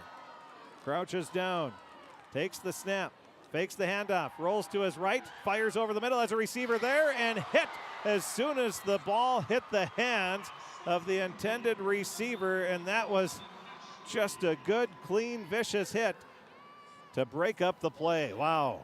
Yeah, vicious is one way to describe that. Dennis Ashley came out of nowhere. That looked like an easy pitch and catch. And Ashley had other thoughts in mind. And now 4th down, no question here. Offense is going to stay on the field.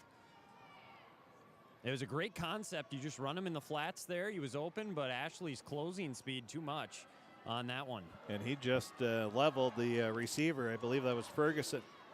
4th down, and we'll call it 3 for Red Lake County. They're going for it in Mahnomen-Waubun territory. Scherfstedt fakes the handoff, fires a pass over, and it's going to be underthrown as he was hit as he let it go. Again, the pressure of Mahnomen-Waubun too much. And it's a turnover on downs.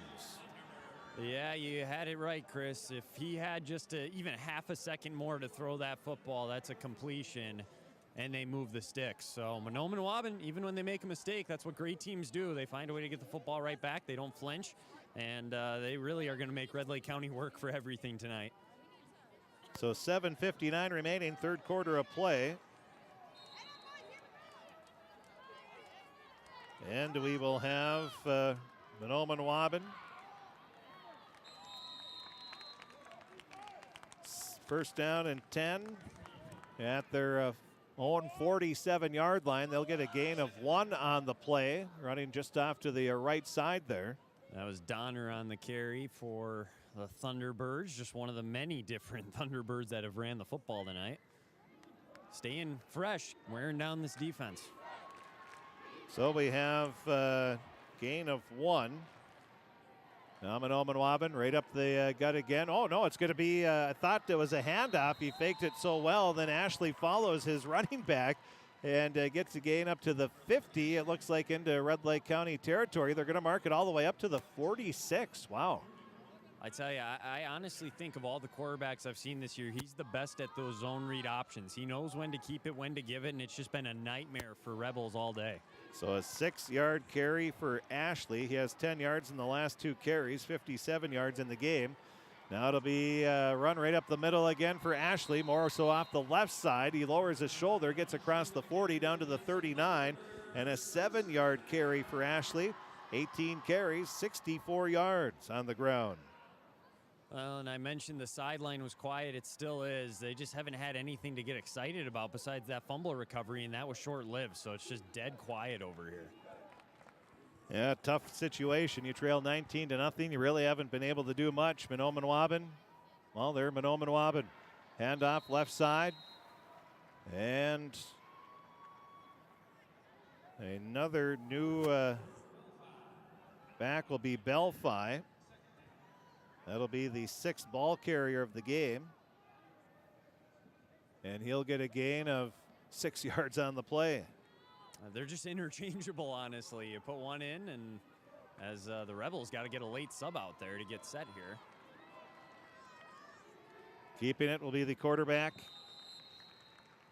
Ashley, and he'll get a gain of 1 yard on the play. A nice job by Brock Seeger to wrap him up before that could really get into the second level. Brings up a 3rd down and short now. Big guys up front, you can tell they're a little gassed, but they just got to keep fighting here, try to get off the field. 3rd down and 3 for Mahnomen-Waubun. The handoff goes left side, and coming through and reading that perfectly was Red Lake County, as Bevins was hit as soon as he got the handoff. Yeah, that was Renner right into the backfield right away. We've called his name a couple times, doing a great job stepping up, and it puts it into a 4th down and even longer situation at 4 instead of even 3 or 2. So that's why that TFL is so important there. So 4th down and 4 now for Mahnomen-Waubun. They're at the Red Lake County 33-yard line. Ashley going over instructions. He has 2 backs in the backfield. He's going to roll it out to the right, pitches it, and then hit right away as Bevins in Red Lake County comes up with a big stop and forces Mahnomen-Waubun into a turnover on downs. Well, they're showing that they can stop them now defensively. They just got to get a 1st down here. They don't have a 1st down still, right? Nope. Yeah, they just a 1st down, something to move the stick, show that you can do it. Get a little bit of positive momentum forward. I'd run Ferguson more traditionally here in this situation. Put him in the backfield, give him a little bit of a running start, and see if he can pound his way forward. 5:01 remaining, 3rd quarter. Red Lake County trailing 19-0. Well, a quick score here would be exactly what the doctor ordered. Underneath center is Scherfstedt. He's going to pitch it out to the outside. Has a blocker in front. He's going to be tripped up at the 37. That's going to be a gain of 2 on the play for Ferguson. So he now has a loss of 4 yards on 8 carries. And it'll be 2nd and 8 for Red Lake County. And Red Lake County not in any rush necessarily here. They're sticking to their MO, getting the play in, making sure they know what they're doing here. Plenty of time still. I have Bravo, Knott, Hofer, Renner across the front. They have tight ends, Mellon and Fredrickson as well. Fake handoff, dropping back to pass. Scherfstedt fires, has a receiver there, but overshoots the intended receiver, Mellon. Red Lake County, you can hear, looking for a pass interference, but it looked like Mellon just quit running. I agree. I think Mellon kind of gave up on that one. I'm a little shocked by that. I think with the size advantage he had there, he should have went up and got that ball. Yeah, I don't know if there was some contact there, and I don't know if he was expecting it to be called, but I don't think it was enough to constitute pass interference. Now, looking at the pictures I got here, I think that's a good no call there. Let him play on, especially when he has the size advantage. I mean, what's the defender supposed to do? Yeah. 3rd down and 8 now for Red Lake County. That's their 4th incomplete pass of the quarter. Now Scherfstedt, he's looking, fires, has a receiver there, and was it intercepted? Yes, it was intercepted by Mahnomen-Waubun, diving onto the turf before it hit the ground. Curtis Marr. Marr intercepts the pass. And another tough break for Red Lake County. Yeah, not getting better right now for the Rebels, and it's on that defense again. They've done it twice already this half. Can they get another stop? Get that offense back onto the football field. But Mahnomen-Waubun, they've been just as impressive defensively, picking up the slack for their offense here in the second half. What an interception, going down and getting that one before it hit the turf. I couldn't tell if that was ahead or behind the intended receiver, but it looked like it was a catchable ball. Maybe miscommunication on the receiver. Well, I was going to say, it kind of looked like he saw 2 receivers and threw it in between both of them. Didn't really make up his mind on which one he wanted to go to. So Ashley with the carry, he's going to, no gain on the play. He has 20 carries and 65 yards. And you can correct me if I'm wrong, Chris, but I'm pretty sure in that pregame interview with Coach Remick, he said we got to win the turnover battle, and that is not the case here so far now. It is not. 2 interceptions in the game. Now we have a late flag thrown. Yeah, it's getting a little chippy out there. Fredrickson was involved over there for Red Lake County. I'm not sure who it was for Mahnomen-Waubun, but he finished the block off late. I believe this will go against the Thunderbirds for 15, a personal foul. And after a gain of, they still haven't spotted the ball. Oh, yeah, they have no gain. So do you? Good question. If it's a 15-yarder, I'd probably back him up. Yeah. Even if it's 10, I'd maybe take it. Yeah, and it is on Mahnomen-Waubun. Personal foul, so that'll be a 15-yard variety. And the official's going to give Mahnomen-Waubun 15 yards. And then he turns around. And so a 15-yard personal foul penalty. They have 4 penalties for 30 yards. Mahnomen-Waubun does now. Should also mention quickly here, over here for Red Lake County, Hunter Dudica.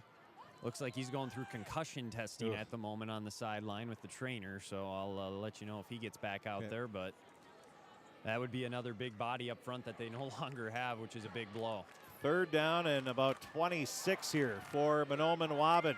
Back at their own 30-yard line, dropping back to pass. Ashley has a receiver there. They're going to call it a reception up to the 39, and that will be an 8-yard pass. And you're more than okay with that. If you're Red Lake County, it's 4th down now, and you'll be getting the football back. So nice job making sure nothing got behind them. And so an 8-yard passing play. 4th down and about 18 now. And the punt, it's a low one, and not able to grab it was Scherfstedt. It's rolling all the way down to the 21-yard line. So that will be a punt of 11 and 29. So a 40-yard punt. Not a bad punt at all for Ashley. You got to give a lot of credit to Red Lake County's defense. I mean, Coach Remick mentioned it's been both sides of the ball. They struggled up front in that first half. The defense has woken up and took it, to heart. But now the offense, it's on them. They got to find a way to move the ball. Very similar game to when Crookston played Barnesville earlier this year. The defense was fantastic, but the offense just couldn't move the ball at all. It'll be first down and 10 for Red Lake County. Scherfstedt hands it off left side. There is nothing there. And sometimes you just have to give credit to the other team. And I think Mahnomen-Waubun just, we've seen it year after year after year. They just dominate the line of scrimmage better than anybody else in 8A year after year. Yeah, it's not self-inflicted for the most part. Mahnomen-Waubun, they're flat out better today. And they're playing like a team again that didn't get this opportunity a year ago, and they're taking advantage of it now. And when Mahnomen-Waubun gets on the turf, they are a completely different team every year when they get to the Fargodome. So Scherfstedt under center, fakes the pitch. He's looking. He's flushed out of the pocket and wrestled down, and we're going to have a flag thrown. That might be hit to the, no, it's going to be holding to add injury to insult. Or insult to injury, excuse me. Well, and the clock continuing to roll here, so That's extra seconds getting off the clock. But, yeah, at this point, I'm not sure if you like that or not. Yeah, Coach Remick, I don't think, is going to say much. They declined the penalty because of the sack on the play, so it backs them up third and about 19. I'd probably done the same thing. So that's going to be a loss of, what, about 8 yards there? If you have a trick play in the book, now might be the time to pull it out. So we're going to have the Wildcat formation here. Out of the shotgun, a fake pass right away by Ferguson. Now he's going to be tackled at the 10-yard line, and that's going to be a loss of about, well, the ball is at the 18, so about an 8-yard loss again, this time for Ferguson. Well, he had Scherfstedt open, I think, if he could have had some more time. But again, up front, that D-line for Mahnomen-Waubun, just too much to handle tonight. That really is the story of the football game, another sack. Red Lake County minus 10 yards total offense in the game. I don't think anybody saw that coming. No. 22 seconds left in the third quarter, 19-0. High spiraling, wobbly spiral. It's going to be taken at the 38-yard line and then pushed out of bounds as Ashley. He does a little bit of everything for Mahnomen-Waubun. So that'll be a 28-yard punt. And 11 seconds left in the third quarter. Mahnomen-Waubun will have their best field position of the game at the Red Lake County 25-yard line. Be interested to see how Mahnomen-Waubun handles this offensively, because the run game has not been as effective here in the second half. So will they stick with it, or do they get a little interesting and decide we're going to try and throw the ball? We have one receiver split out to the right. Two backs in the backfield. Ashley looks like he takes it himself. Right up the middle for a gain of 3 on the play. And that should be it here for the third. So that is the end of the third quarter of play. Mahnomen-Waubun 19, Red Lake County nothing. We will get ready for the final 12 minutes. And for the fourth quarter of play, again, the Draft Sports Bar and Grill scoreboard update. Mahnomen-Waubun 19, Red Lake County nothing. The fourth quarter coming up next after this 1-minute timeout. All of us love sports, but not all sports are created equal. College sports have big budgets, dedicated alumni networks, and corporate sponsorships. Professional sports have even deeper pockets. Millionaire owners, lucrative TV and radio deals, and merchandise sales. High school sports have you. Everyone agrees high school sports give us plenty of reasons to cheer. And now's a great time for us to give back. Supporting your hometown high school won't cost you much, but it will go a long way to ensuring the games we love the most are here to stay. Minnesota High School Sports. They're good for our kids, good for our community, and best of all, they're good for you. This message presented by the Minnesota State High School League and the Minnesota Interscholastic Activities Administrators Association. 19-0 as we start the fourth quarter. Mahnomen-Waubun showing why they're one of the. Oh, there's nobody that's made more section tournament appearances over the past 25 years than Mahnomen-Waubun in Section 8A, also Section 6A. They've a lot of teams in 8A wishes they were in 6A, but that's not the case anymore. And the handoff goes left side. Ashley looks like he's upset with himself for some reason. He slapped his hand down. And I think that was actually number 1 on the run, Easton Bevins. Bevins with the run. Yeah, but not sure why Ashley would have been upset, but no, I saw exactly what you saw. So I don't know if he thought maybe he should have kept it, I guess. Huh. They only got a yard or two. Very disappointed. Ashley under center. He fakes the handoff, keeps it himself. He's wrapped up from behind and getting a piece of the tackle there for Red Lake County. Shooting through was Matt Renner again. We've called his name quite a few times. He has 45 tackles, 6 tackles for a loss on the season. The 5'11", 175-pound senior. He's been tremendous in the second half, especially. So again, this defense. What more can you say about him here in the second half? Can they get off the field now in this 4th down once again? So 4th and 4. Just under 11 minutes remaining, and now are we going to have another timeout? They don't know what they want to do, so I think he's more than happy. Just taking this time down, he'll take the timeout and talk things over here. Looks like we might have some substitutions here as well for Mahnomen-Waubun. We'll keep it here during this timeout. Coming up in a little bit after the completion of this game, we'll have the 8-3A championship game. It'll be the East Grand Forks Green Wave taking on the Dilworth Glendon Felton Rebels, and that should be a good one. Wyatt will have the play-by-play of that. That's coming up again probably about 25 minutes, half hour after the completion of this game. But right after we're done with our post-game here, we will we'll have to take a few minutes in between to get ready and everybody situated, but probably about 5-10 minutes after we're done with the post-game show here, we'll get ready for that pregame show. And then tomorrow night we'll be back here at the Fargodome as the Crookston Pirates and the 8AA championship will have their hands full, much like Red Lake County does here tonight. They're taking on not only one of the favorites in the favorite in the section, the hands-down favorite, but also one of the favorites to win a state championship, the Barnesville Trojans. Ranked, number 2 or 3 in the state. And it'll be a tough task, but Crookston played them pretty tough. Lost 28-0 the first time. So we'll have that tomorrow night. Then Saturday night, we will have East Grand Forks Green Wave Volleyball in the Section 8AA tournament, where they will take on Barnesville. And now we're going to have another timeout, I believe. Well, no, the one ref was trying to get a flag out, but it never came. He's still digging in his pocket for it. I'm interested to see if they just let this go, an inadvertent whistle, I guess. I don't know. There was some movement up front.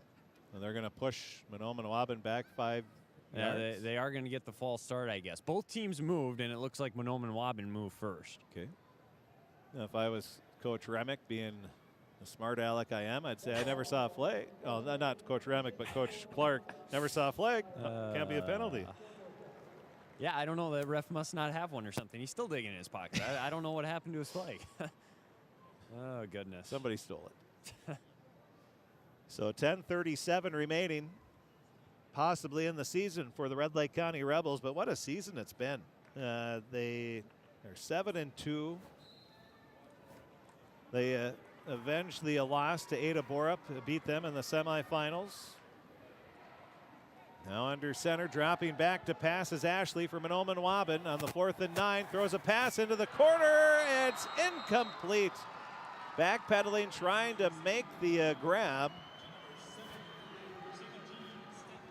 Was Stetch. And it was Shrevstedt in coverage. What a nice job he did there, step for step, stride for stride. And again, the defense gets off the field. Great play there by Shrevstedt. So another turnover on downs. And as you said, Wyatt, the defense has been phenomenal for Red Lake County here in the second half. And they have shut down Mahnomen-Waubun each and every time. It makes you wonder what happened in the first half, too. But, I mean, the offense, that's been the case both halves. But this defense, It's looked like a completely different team here in this second half. So Red Lake County will have it. 10:31 remaining in this fourth quarter. They'll have it at their own 24-yard line. The crowd trying to get the players fired up. Now the ball is fumbled, and Mahnomen-Waubun saying they have it. Yep, and they do. And they do. They just never communicated there on the exchange, and right there for Mahnomen-Waubun was Jacob Littlewolf, and he fell right on top of it. Jacob's older brother playing football at Minnesota State Moorhead. He had his red shirt pulled and playing for the Dragons this year as a true freshman, and Coach Clark said he is loving it. So that's I like to see that. Kids getting a chance in college and enjoying the experience. Well, as much as this defense has done, this is a big ask to try and keep them off the scoreboard after that. But, hey, we'll see what they can do. So the Rebels lose the fumble. First down and 10. Mahnomen-Waubun has it at the 21-yard line. Faking the handoff is Ashley. He breaks a tackle, gets up to about the 16-yard line. So that'll be a gain of 5 yards on the play. There's no question, too, as this second half has gone on, Mahnomen-Waubun, and maybe that's part of the reason their offense hasn't done anything, but they're going a lot slower than they did in the first half. You know, it was about 15, 20 seconds between plays in the first half. Here in this half, they're letting it run down typically to at least 15 seconds before snapping the ball. If you have the depth, going with the hurry-up offense in high school would be just devastating to other teams. Now Ashley has to fire a pass quick. It's going to be caught. Oh, it's knocked away at the last second.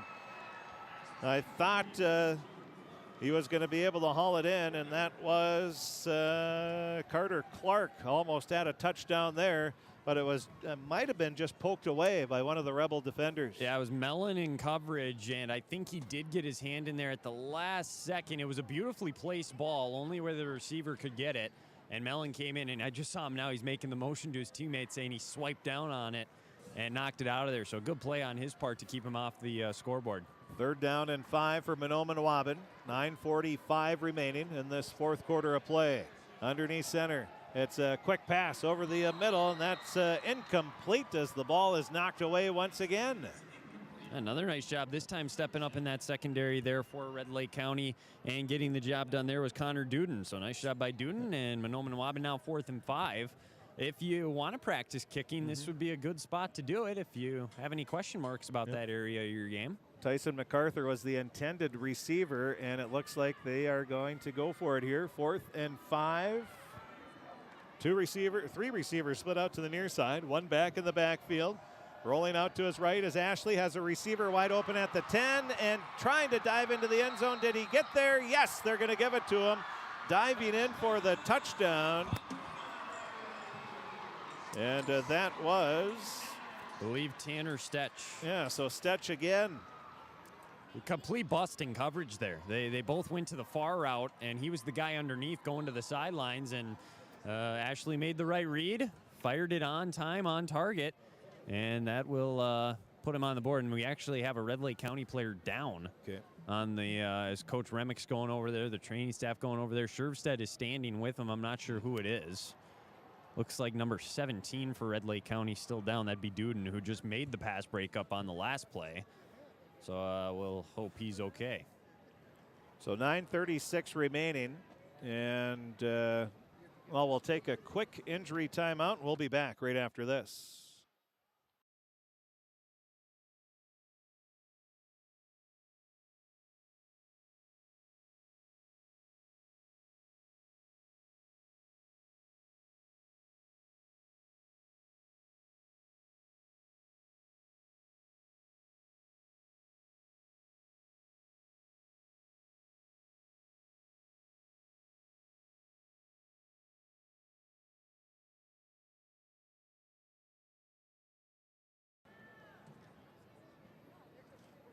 Well, we're happy to say that Connor Duden, the freshman, he is walking off on his own power. A little bit of a limp, but he's looking pretty good as he walks off, so that's a good sign. As the right ankle there, as he was trying to make the tackle near the pylon, and it just got caught up there, and it kind of rolled on him on the turf. And like you said, good news is he's off on his own power. 9:36 remaining. 25-0 after the 16-yard touchdown pass from Ashley to Steck. And now Ashley going to pitch it on the running back end around and getting stopped short. We could say questionably. Well, let's see if I have a picture of this. I was right near there. Joe Sleddy got the handoff, and it looked like he might have fallen in, but they say his knee was down before the ball got across, and it's 25-0. Mahnomen-Waubun with the lead with 9.5 minutes remaining. I can confirm he did come up just short. That's a good call by the official there. Excellent call with no picture. Yeah, he doesn't have what I have to go back with. No so. instant replay, so we'll give credit where credit's due. Nice call by the officials there. So if you're Red Lake County here, just try to do anything you can offensively. You're down 25. I'd say you take that out of the equation. You're not looking at the scoreboard, and you're saying, what can we do offensively here to get a win? You know what I mean? Just find a way. First down, positive play, something to just kind of spark this and something you can hang your hat on here at the end of the night. Well, first and foremost, get that 0 off the scoreboard if you can. Easier said than done against Mahnomen-Waubun.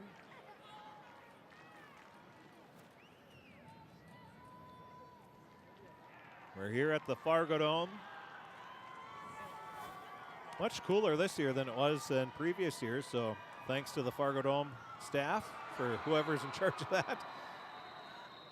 Thanks to, we're going to have a flag. Offsides again, I think. That's the, second, third time we've seen that called in this game? Yeah. False start. As if they need the head start. Yeah. They're anxious. They're excited. They want to make the play. Must be a reward. Hamburger if you get the tackle or something. We used to have something similar to that back in my playing days at Crookston High School. If you got a pancake block, you'd get a shanty burger. 25-0. Now the end-over-end kick going to be taken at the 39-yard line, and that is taken by Jared Mellon. He gets up to the 50-yard line, and a good start here for Red Lake County. Short field of 50 yards, 9:25 remaining. They trail 25-0 on the Draft Sports Bar and Grill scoreboard update. Trying to think back, this is, I think, the best field position they've had in the football game. It is. So see what they can do with it. You got the first team still out there with 9:25 to go. See if they can get that first down in the football game. No, they had it after the. Oh, yeah, you're right. I'd say I must have missed it if they did have it, but. And now the handoff right side. Scherfstedt hands it off. No gain. And that is going to be Ferguson once again. And you can tell he's a little frustrated with the way this game has gone, and just has to find a way to keep fighting, but there's just been no space for him to run. Give Mahnomen-Waubun a ton of credit up front. Yeah, it's tough. You get into the section championship game knowing you have one win to get to the state tournament, which is the goal of any athlete worth a salt. Your goal is to win a section championship and get to state when you start the season. And I don't know if there's a team that doesn't have that. Now dropping back to pass, Scherfstedt. He's rolling out to his right, sort of a sidearm throw, and that's out of bounds. I think he just threw it away there. Well, he threw it right at me. Hey, should have caught it. I wanted to. I wanted to reach out, but I was like, nah, I got to see if I can get a picture first. So catch and run. He did have a receiver in the area, but yeah, it was more of a throwaway than anything. So he'll set up a third down, but it's better than throwing an interception. So I give him credit for just living to see another down. And there's a lot of very talented underclassmen here on this Red Lake County Rebel roster. And they're going to have some holes to fill with the seniors graduating, but they're going to have another solid team again next year. Underneath center, Scherfstedt pitches it out. There's some room across the 45 up to the 40, and that's going to be the first down of the game. Yes. So there's some positivity as Ferguson will get the gain of 11 yards on the play. He now has 11 carries for a loss of 1. Well, and they did it by going to the outside, too. They finally got him some space to work with in the open field. Mahnomen-Waubun's done a good job in between the hashes stopping the run game, but If you get to the outside, they're maybe a little susceptible there. Ball's at the Mahnomen-Waubun 39-yard line. One receiver split out to the far side, 3 backs in the backfield. Under center is Scherfstedt. And he drops back. He's looking to pass, wings it over to the far sideline, and it's just out of the reach of a diving receiver. And was that Carson Erickson? That was Mellon again over here. And I tell you, they've been trying to get him the ball any way they can. But again, the defense just right there, stride for stride. It was a pretty good ball, all things considered, right where you want it near the sideline, just out of his reach, though. 0 for 8 in the game passing is Red Lake County. 25-0. Mahnomen-Waubun with the lead. 7:54 remaining in the game. Scherfstedt under center, same formation. One receiver out to the far side. He's going to hand it off right up the gut, lowering his shoulder, spinning around and getting thrown down at the 32-yard line. A gain of 8 yards will be Ferguson once again. And it makes this 3rd and short now, so nice run by Ferguson. A couple of nice plays on his part. Again, the next step now, you mentioned you get a first down. Now, see if you can get that 0 off the scoreboard. Just little things here, one at a time.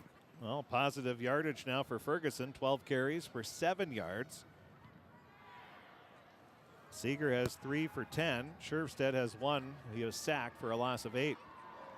Scherfstedt underneath center. 3 backs in the backfield. Hand off right side, looking to get that first down. Ball's out again. Oh, my goodness. And another fumble. The fumble is lost, and Mahnomen-Waubun recovers another fumble. Well, it's the same thing we saw the first time, too. Like, the running back just never had it.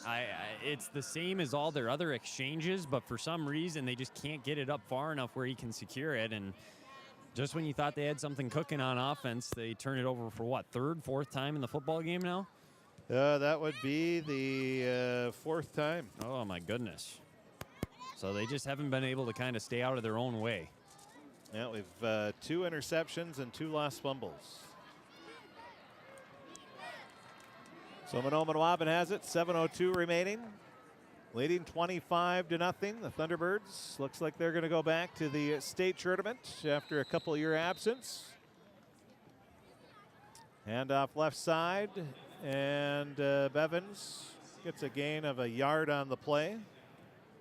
That game becomes pretty simple at this point for Mahnomen-Waubun. Do what you've done all night. Try and ground and pound, run this clock off, and if you're Red Lake County, do whatever you can to try and get the football back. But at this point, I don't know if they want the football back, honestly. They're so quiet over here. There's just, I can't blame them either. They just have had nothing go their way today.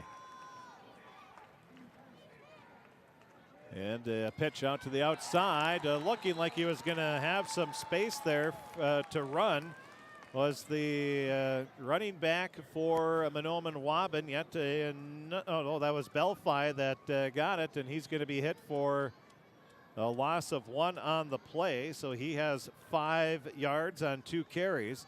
But what a great diving tackle there by Red Lake County's Carson Erickson. That sets up a 3rd and 9 now. Great job in the open field, and see if you can get off the field now on 3rd down. Out of the shotgun. Ooh, there's a lot definitely of movement there, yeah. The center, I don't think, snapped it when he was supposed to, because everybody moved but the center. So that'll be another penalty. That's one of those where if you're the offensive lineman whose number gets called out there, you're saying, wait a minute here. I wasn't the only one that moved. I don't want this one against me. I was not the only one. And I've seen it before where they give the false start to the center for not snapping it. They call it like a snap infraction. And so 3rd down and 3rd and 13, we'll call it. Ball's at the 26, and a run right up the middle, and a huge hole for Ashley. Up to the 45-50, 40 to the 45-30, cuts back to the middle, breaks a tackle to the 20. He's taken down at the 18-yard line. Well, that's just pure athleticism there by Ashley. He came all the way back across the field. That run started on the right side by Mahnomen-Waubun sideline. He came all the way back over to Red Lake County sideline. And if it wasn't for Seeger there at the end of the play, bringing him down, that would have been a touchdown. A 46-yard run. And he is now at 119 yards for Ashley. And I actually got to give credit to John Powers there. He was the one who ended up running him down for the tackle. Yeah. Not giving up. Like to see that. Be easy to say, just let him go. Let somebody else get him. And great job by Powers to track him down from behind. So now the run right up the middle, a gain of 2 more yards for Mahnomen-Waubun. Again, that last play, nothing fancy, just a quarterback draw right up the middle. Yeah, no, it's been the story all night, though. It started with that first drive. What was it, 18 plays, 9 minutes right down the field, and that really set the tone for the remainder of this football game. Yeah, if you want to set a tone, that's the way to do it. 18 plays, a 65-yard drive that took 8 minutes and 43 seconds. And as you said, Wyatt, that just pretty much Mahnomen-Waubun said, we're here. This is how we're going to play. 2nd down and 8. Ashley handoff left side. A couple more yards on the gain. And getting up there, that was Bevins again. Yep. Honestly, this has been like getting bitten to death by a duck. I mean, it's been 2, 3, 4 yards, and it's just a million paper cuts. But it's just a tough way to see your season kind of come to an end. It's been nothing fancy. It's just Mahnomen-Waubun saying mano a mano, we're going to run the football. Simple dive plays right up the middle all night. And just frustrating because they, well, besides that last play, they really haven't given up a huge play at all. No. So it's another 1st down for Mahnomen-Waubun. That is their 5th of the quarter. They have 19 in the game. They had 13 at halftime. And the Thunderbirds will get, or I gave them a 1st down before they got it. Yeah. You were just foreseeing the future as Belfi runs that one down to the 5. So that'll be a gain of 5 more yards for Belfi. He has 10 yards on 3 carries.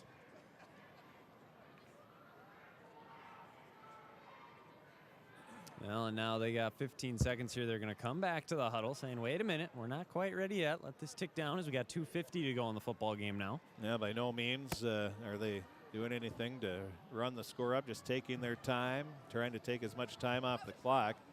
Handoff left side on the 1st down and goal play from the 5. That's going to be a gain of 2 more yards. Might have an injury on the field there. Down on the field for Mahnomen-Waubun. I believe that's the center, Braylon Heisler. So he's staying down, kind of grabbing his knee. That's not a good sign. Well, it's not good when his fellow offensive lineman waves the coaching staff over right away. And you get concerned on the turf, too, anytime you see a knee injury like that. That's usually not good. Well, the old turf, they used to just be able to wear basketball shoes or running shoes or anything like that. But now with the new turf that they have, you can wear your normal spikes. And so Heisler is down right at the 5-yard line. That's the old debate people make. Should you play on turf? Should you play on grass? And I know some people are in favor of one way. Others prefer the other way. That'll be a debate that really never ends. Outdoors, I say play on turf all you can. Sure. Indoors, you have no choice but to play on turf, I guess. But it is better now than it was back. There used to be a lot of ACL and knee and ankle injuries back on the old artificial turf like the Metrodome had, the hard carpet, I called it. But, and this was the last thing you wanted to see if you're Mahnomen-Waubun, game in hand like this, to see a guy go down. You know, and we don't know what his status is going to turn into now for next week and moving forward, so you hate to see that. And they're calling 2 players over.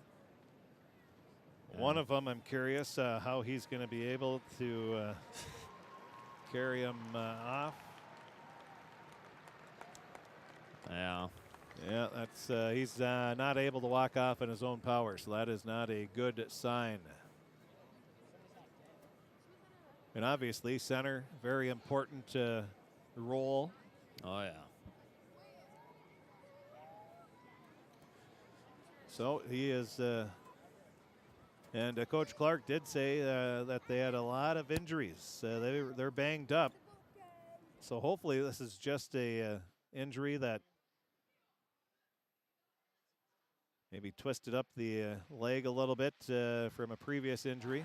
Yeah, he was definitely grabbing at his knee right away. I know that. So I don't know, what it is exactly. I mean, your knee can buckle on you sometimes, twist like you said, so maybe that's the case. But either way, not good regardless of what it is. Hopefully just maybe like a hyperextension. And when it's your knee, it's you're always very worried as an athlete, rightfully so, if anything does happen to it. But hopefully he'll be fine and be able to play next week at Brainerd. Winner of this game, well, Mahnomen-Waubun's going to play at 7 p.m. at Brainerd High School on the artificial turf there. Now it's a handoff left side and stop. No, they're going to give them a touchdown on the second effort. Yeah, second effort. That's 100% what it was. Belfi is in. And maybe one last little exclamation point there to this performance. So a 3-yard touchdown for Belfi. He has 15 yards on 5 carries. And it's now 31-0. Again, Mahnomen-Waubun was just running it. No big plays, just 2-3 yards a carry. And now on to kick the extra point. The kick gets a high rainbow and it just clears the upright. And Stetch will get the extra point. Well, it would have been good from about 22 yards. I don't know much farther than that. A good thing was it was a 20-yard extra point. I think it scraped the paint My goodness. almost. But so 32-0. Well, when things are going your way, they go your way. 32-0. Mahnomen-Waubun with the lead. Here's how to look at this if you're Red Lake County. Regardless of who's going to be out there, first team, second team guys, you got 2 minutes, 15 seconds left in your season. How do you want to remember it? I don't think you can let this performance cast a spell or a rain shower on what was a fantastic season. And so can you find a way to finish something off good here and realize just how good of a season you really did have? That's the thing, a tough one like this. But again, I have a feeling this Mahnomen-Waubun team's going to be playing at least a few more games. They're the real deal. There's no question about that. Class A state tournament, though, they're always loaded with fantastic teams, as you would expect at the state tournament. And I think that loss to New York Mills was not good for the rest of Section 8A when Mahnomen-Waubun lost to them. New York Mills, an outstanding team, but a little bit of a wake-up call for Mahnomen-Waubun. They were also injured, had a lot of players that couldn't play. Now the little pooch kick taken at the 27-yard line by Red Lake County. And returning it is John Powers, and he's going to be taken down at the 35-yard line. So 2 minutes, 10 seconds left in the season for Red Lake County. See if the Rebels can strike and get a score here. I'll tell you this much. If Mahnomen-Waubun, because I know coming into this one, they were concerned about if they'd have their full team. They were dealing with some stuff. They were worried about it. If they're not at full strength, I don't want to see them when they are at full strength. Holy cow. Yeah, it's the rest of Section 8A. And that's the thing, Mahnomen-Waubun, you get a lot of teams that win time after time. Besides just getting sick of them winning all the time, Mahnomen-Waubun does it with class, and Coach Clark is one of the nicer guys you'll meet. Now the pitch to the outside. That's going to be the second first down of the game for Red Lake County. And who ran that? I believe it was Seeger. Okay, so Seeger will get a gain of 11 yards. He now has 21 yards on 4 carries. And yeah, they got a lot of the first team guys still out there right now trying to, and they're a lot of the seniors, I should say, as well, with it being the last drive. Yeah, let the seniors get out there, finish the season on the field. 3 backs in the backfield. Scherfstedt hands it off left side. There's a little bit of an opening. Getting hauled down is Ferguson for a gain of 6 yards. So he has 13 yards on 13 carries. Minute and a half left in the game. Actually, a minute 25 to be exact.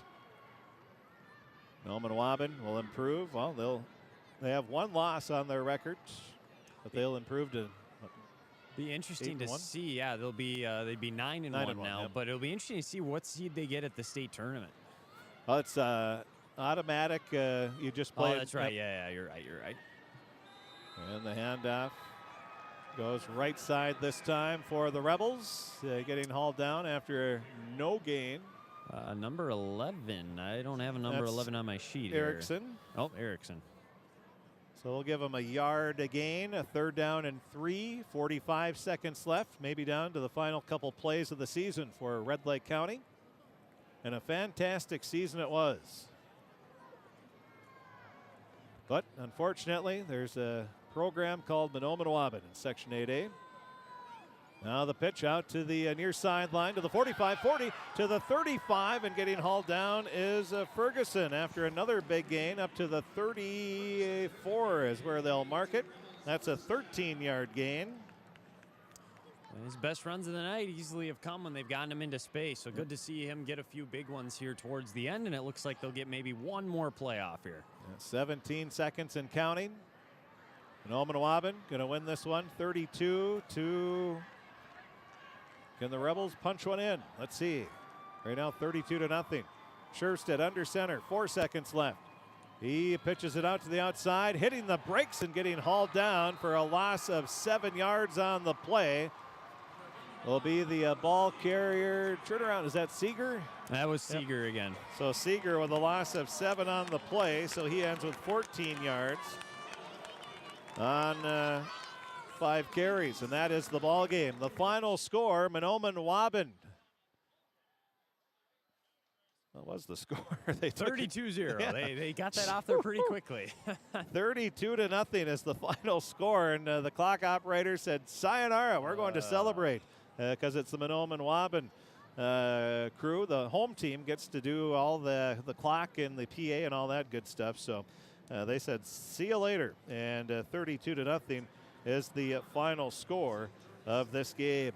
And they are going to hand out the trophy to each team's captains, the section champion and the section runners-up. So Red Lake County Rebels, the section runners-up, nothing to be ashamed of there.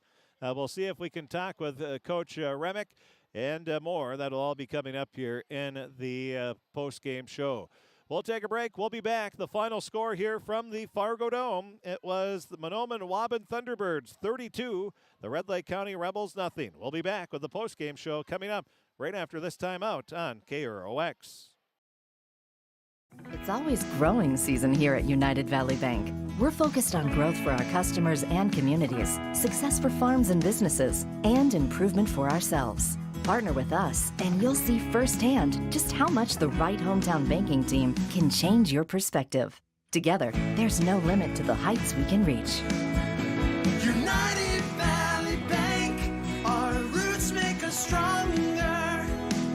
Member FDIC, an equal housing lender.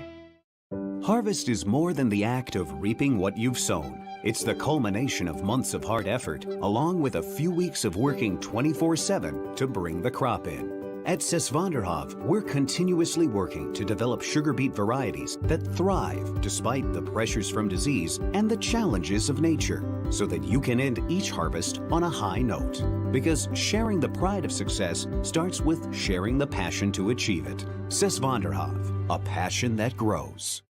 Be ready this winter with Carhartt cold weather gear from Home of Economy. Carhartt clothing is engineered to outwork the cold, so you can get more done. It's never too cold for Carhartt. Find yours at Home of Economy. Visit the power tool experts at Home of Economy and see for yourself why so many pros choose red. From the lumberyard to the backyard, Milwaukee Tools consistently deliver increased productivity and unmatched durability. Exceptional people, exceptional care. Riverview Health is pleased to welcome Dr. Vanita Parikh to their team. Dr. Parikh is an experienced interventional pain management physician specializing in effective treatment options to increase functionality and comfort for daily living. For appointments, call Riverview Clinic at 218-281-9595. Dr. Parikh is seeing patients in both the Crookston and East Grand Forks clinics. Riverview Health. With the fall season right around the corner, Grove Mechanical in Crookston is ready to prepare you for winter. They suggest having your heating system serviced regularly to keep things running smoothly. A skilled technician will clean and service your heating equipment to ensure safe and efficient operation. It's never too early to get ready for the upcoming winter season. Before the cold sets in, call Grove Mechanical today, your hometown heating and cooling professionals. Give them a call, 218-281-3863, or visit their website, grovemech.com. You can make a sweet life right here in the Red River Valley with a career at American Crystal Sugar Company. Our shift schedule offers 14 days off per month, which gives you time for family, friends, the great outdoors, and everything else you enjoy about small town living. Entry-level positions are available, and pay starts around $18 per hour. Apply today at crystalsugar.com and share in our sweet success.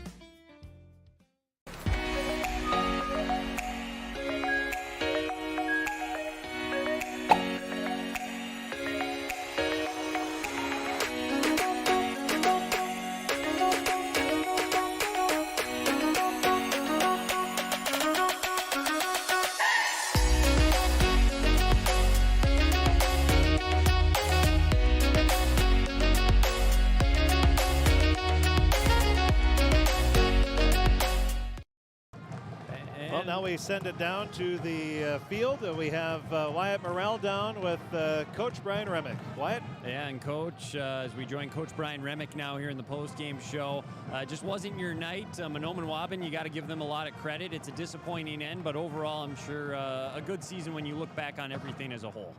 Yeah, you got to give them a lot of credit. They totally dominated both sides of the football, and we just made it difficult for us to do anything.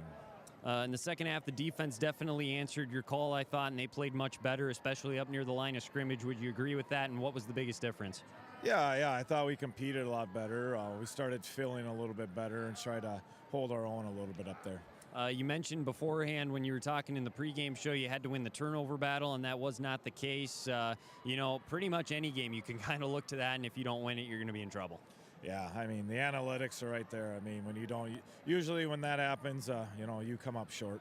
What can you say about this group of seniors? I'm not going to make you list every single one of them, but as a group, I mean, it was still a special year, and I'm sure they put a lot into this year. Again, right now, everybody's hurting and you're disappointed, and, you wish a better outcome or a better performance. But at the end of the day, we had a good season, a great season. You go 8-3, you end up here in the section championship game. It's a great season. Those guys are good kids. They're good young men. They've done a lot for us, and it stinks right now, but when you look at the big picture, it was a good year. And then towards the end there, you're able to get some first downs, move the ball. I'm sure for that group, knowing it was their last game, that's special for them to at least have that after it didn't go the way they wanted it to. Yeah, and that's life. You got to be able to compete and fight. Not everything is going to go your way in life. Lastly, what will be your message to these guys when you head back to the locker room here? We got to walk out with pride. I mean, there's a lot of teams that would have been loved to where we at. It was a fun season. We had a lot of, this one game doesn't define us. We appreciate the time. We'll let you go. Thanks, Coach. All right, sounds good. Thank you. All right, back up to you, Chris. Thank you, Wyatt. We appreciate Wyatt and, of course, Coach Remick. Not easy to talk about after a tough loss, but what a fantastic season by the Red Lake County Rebels. Not quite sure what to expect coming into the season, and they had a great year. So hats off to all the players getting the work done in the offseason, hitting the weights, and just run into a buzzsaw called Mahnomen-Waubun here this evening. Taking a look at the stats, first for Mahnomen-Waubun, they had one in the second half. They had 100 rushing yards, 24 passing yards. Total in the game, 216 rushing yards, 59 pass yards for 275 yards of total offense.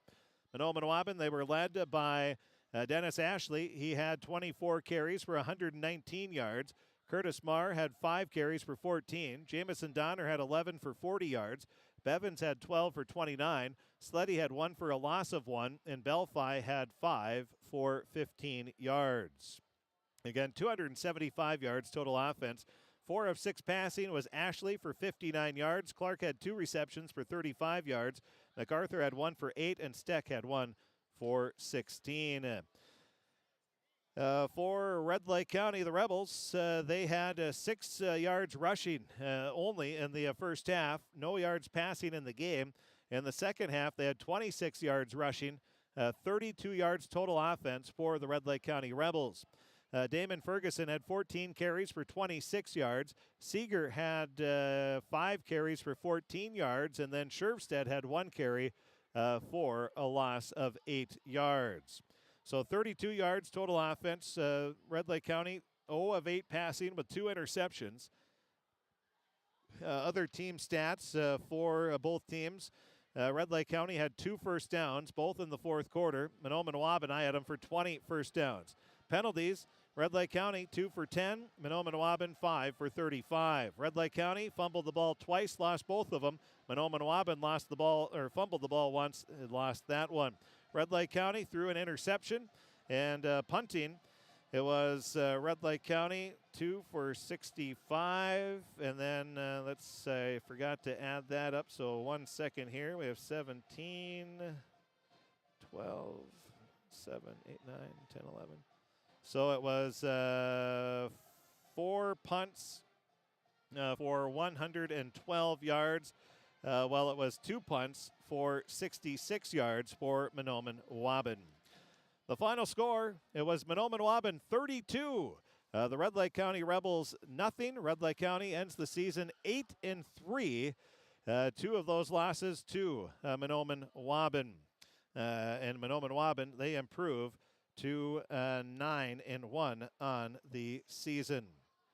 So again, 32-0. Mahnomen-Waubun with the victory. Scores earlier today, as you heard on KROX and on the KROX live stream, it was Puerto Beltrami winning the Section 6 9-man game, beating Black Duck 46-14. Puerto Beltrami improves to 10-0. They'll play Thursday night, next Thursday, at Grand Rapids for the, in the first round of the state playoffs. They'll play either Ogilvie or Southridge. Ogilvie is 5-3 on the year.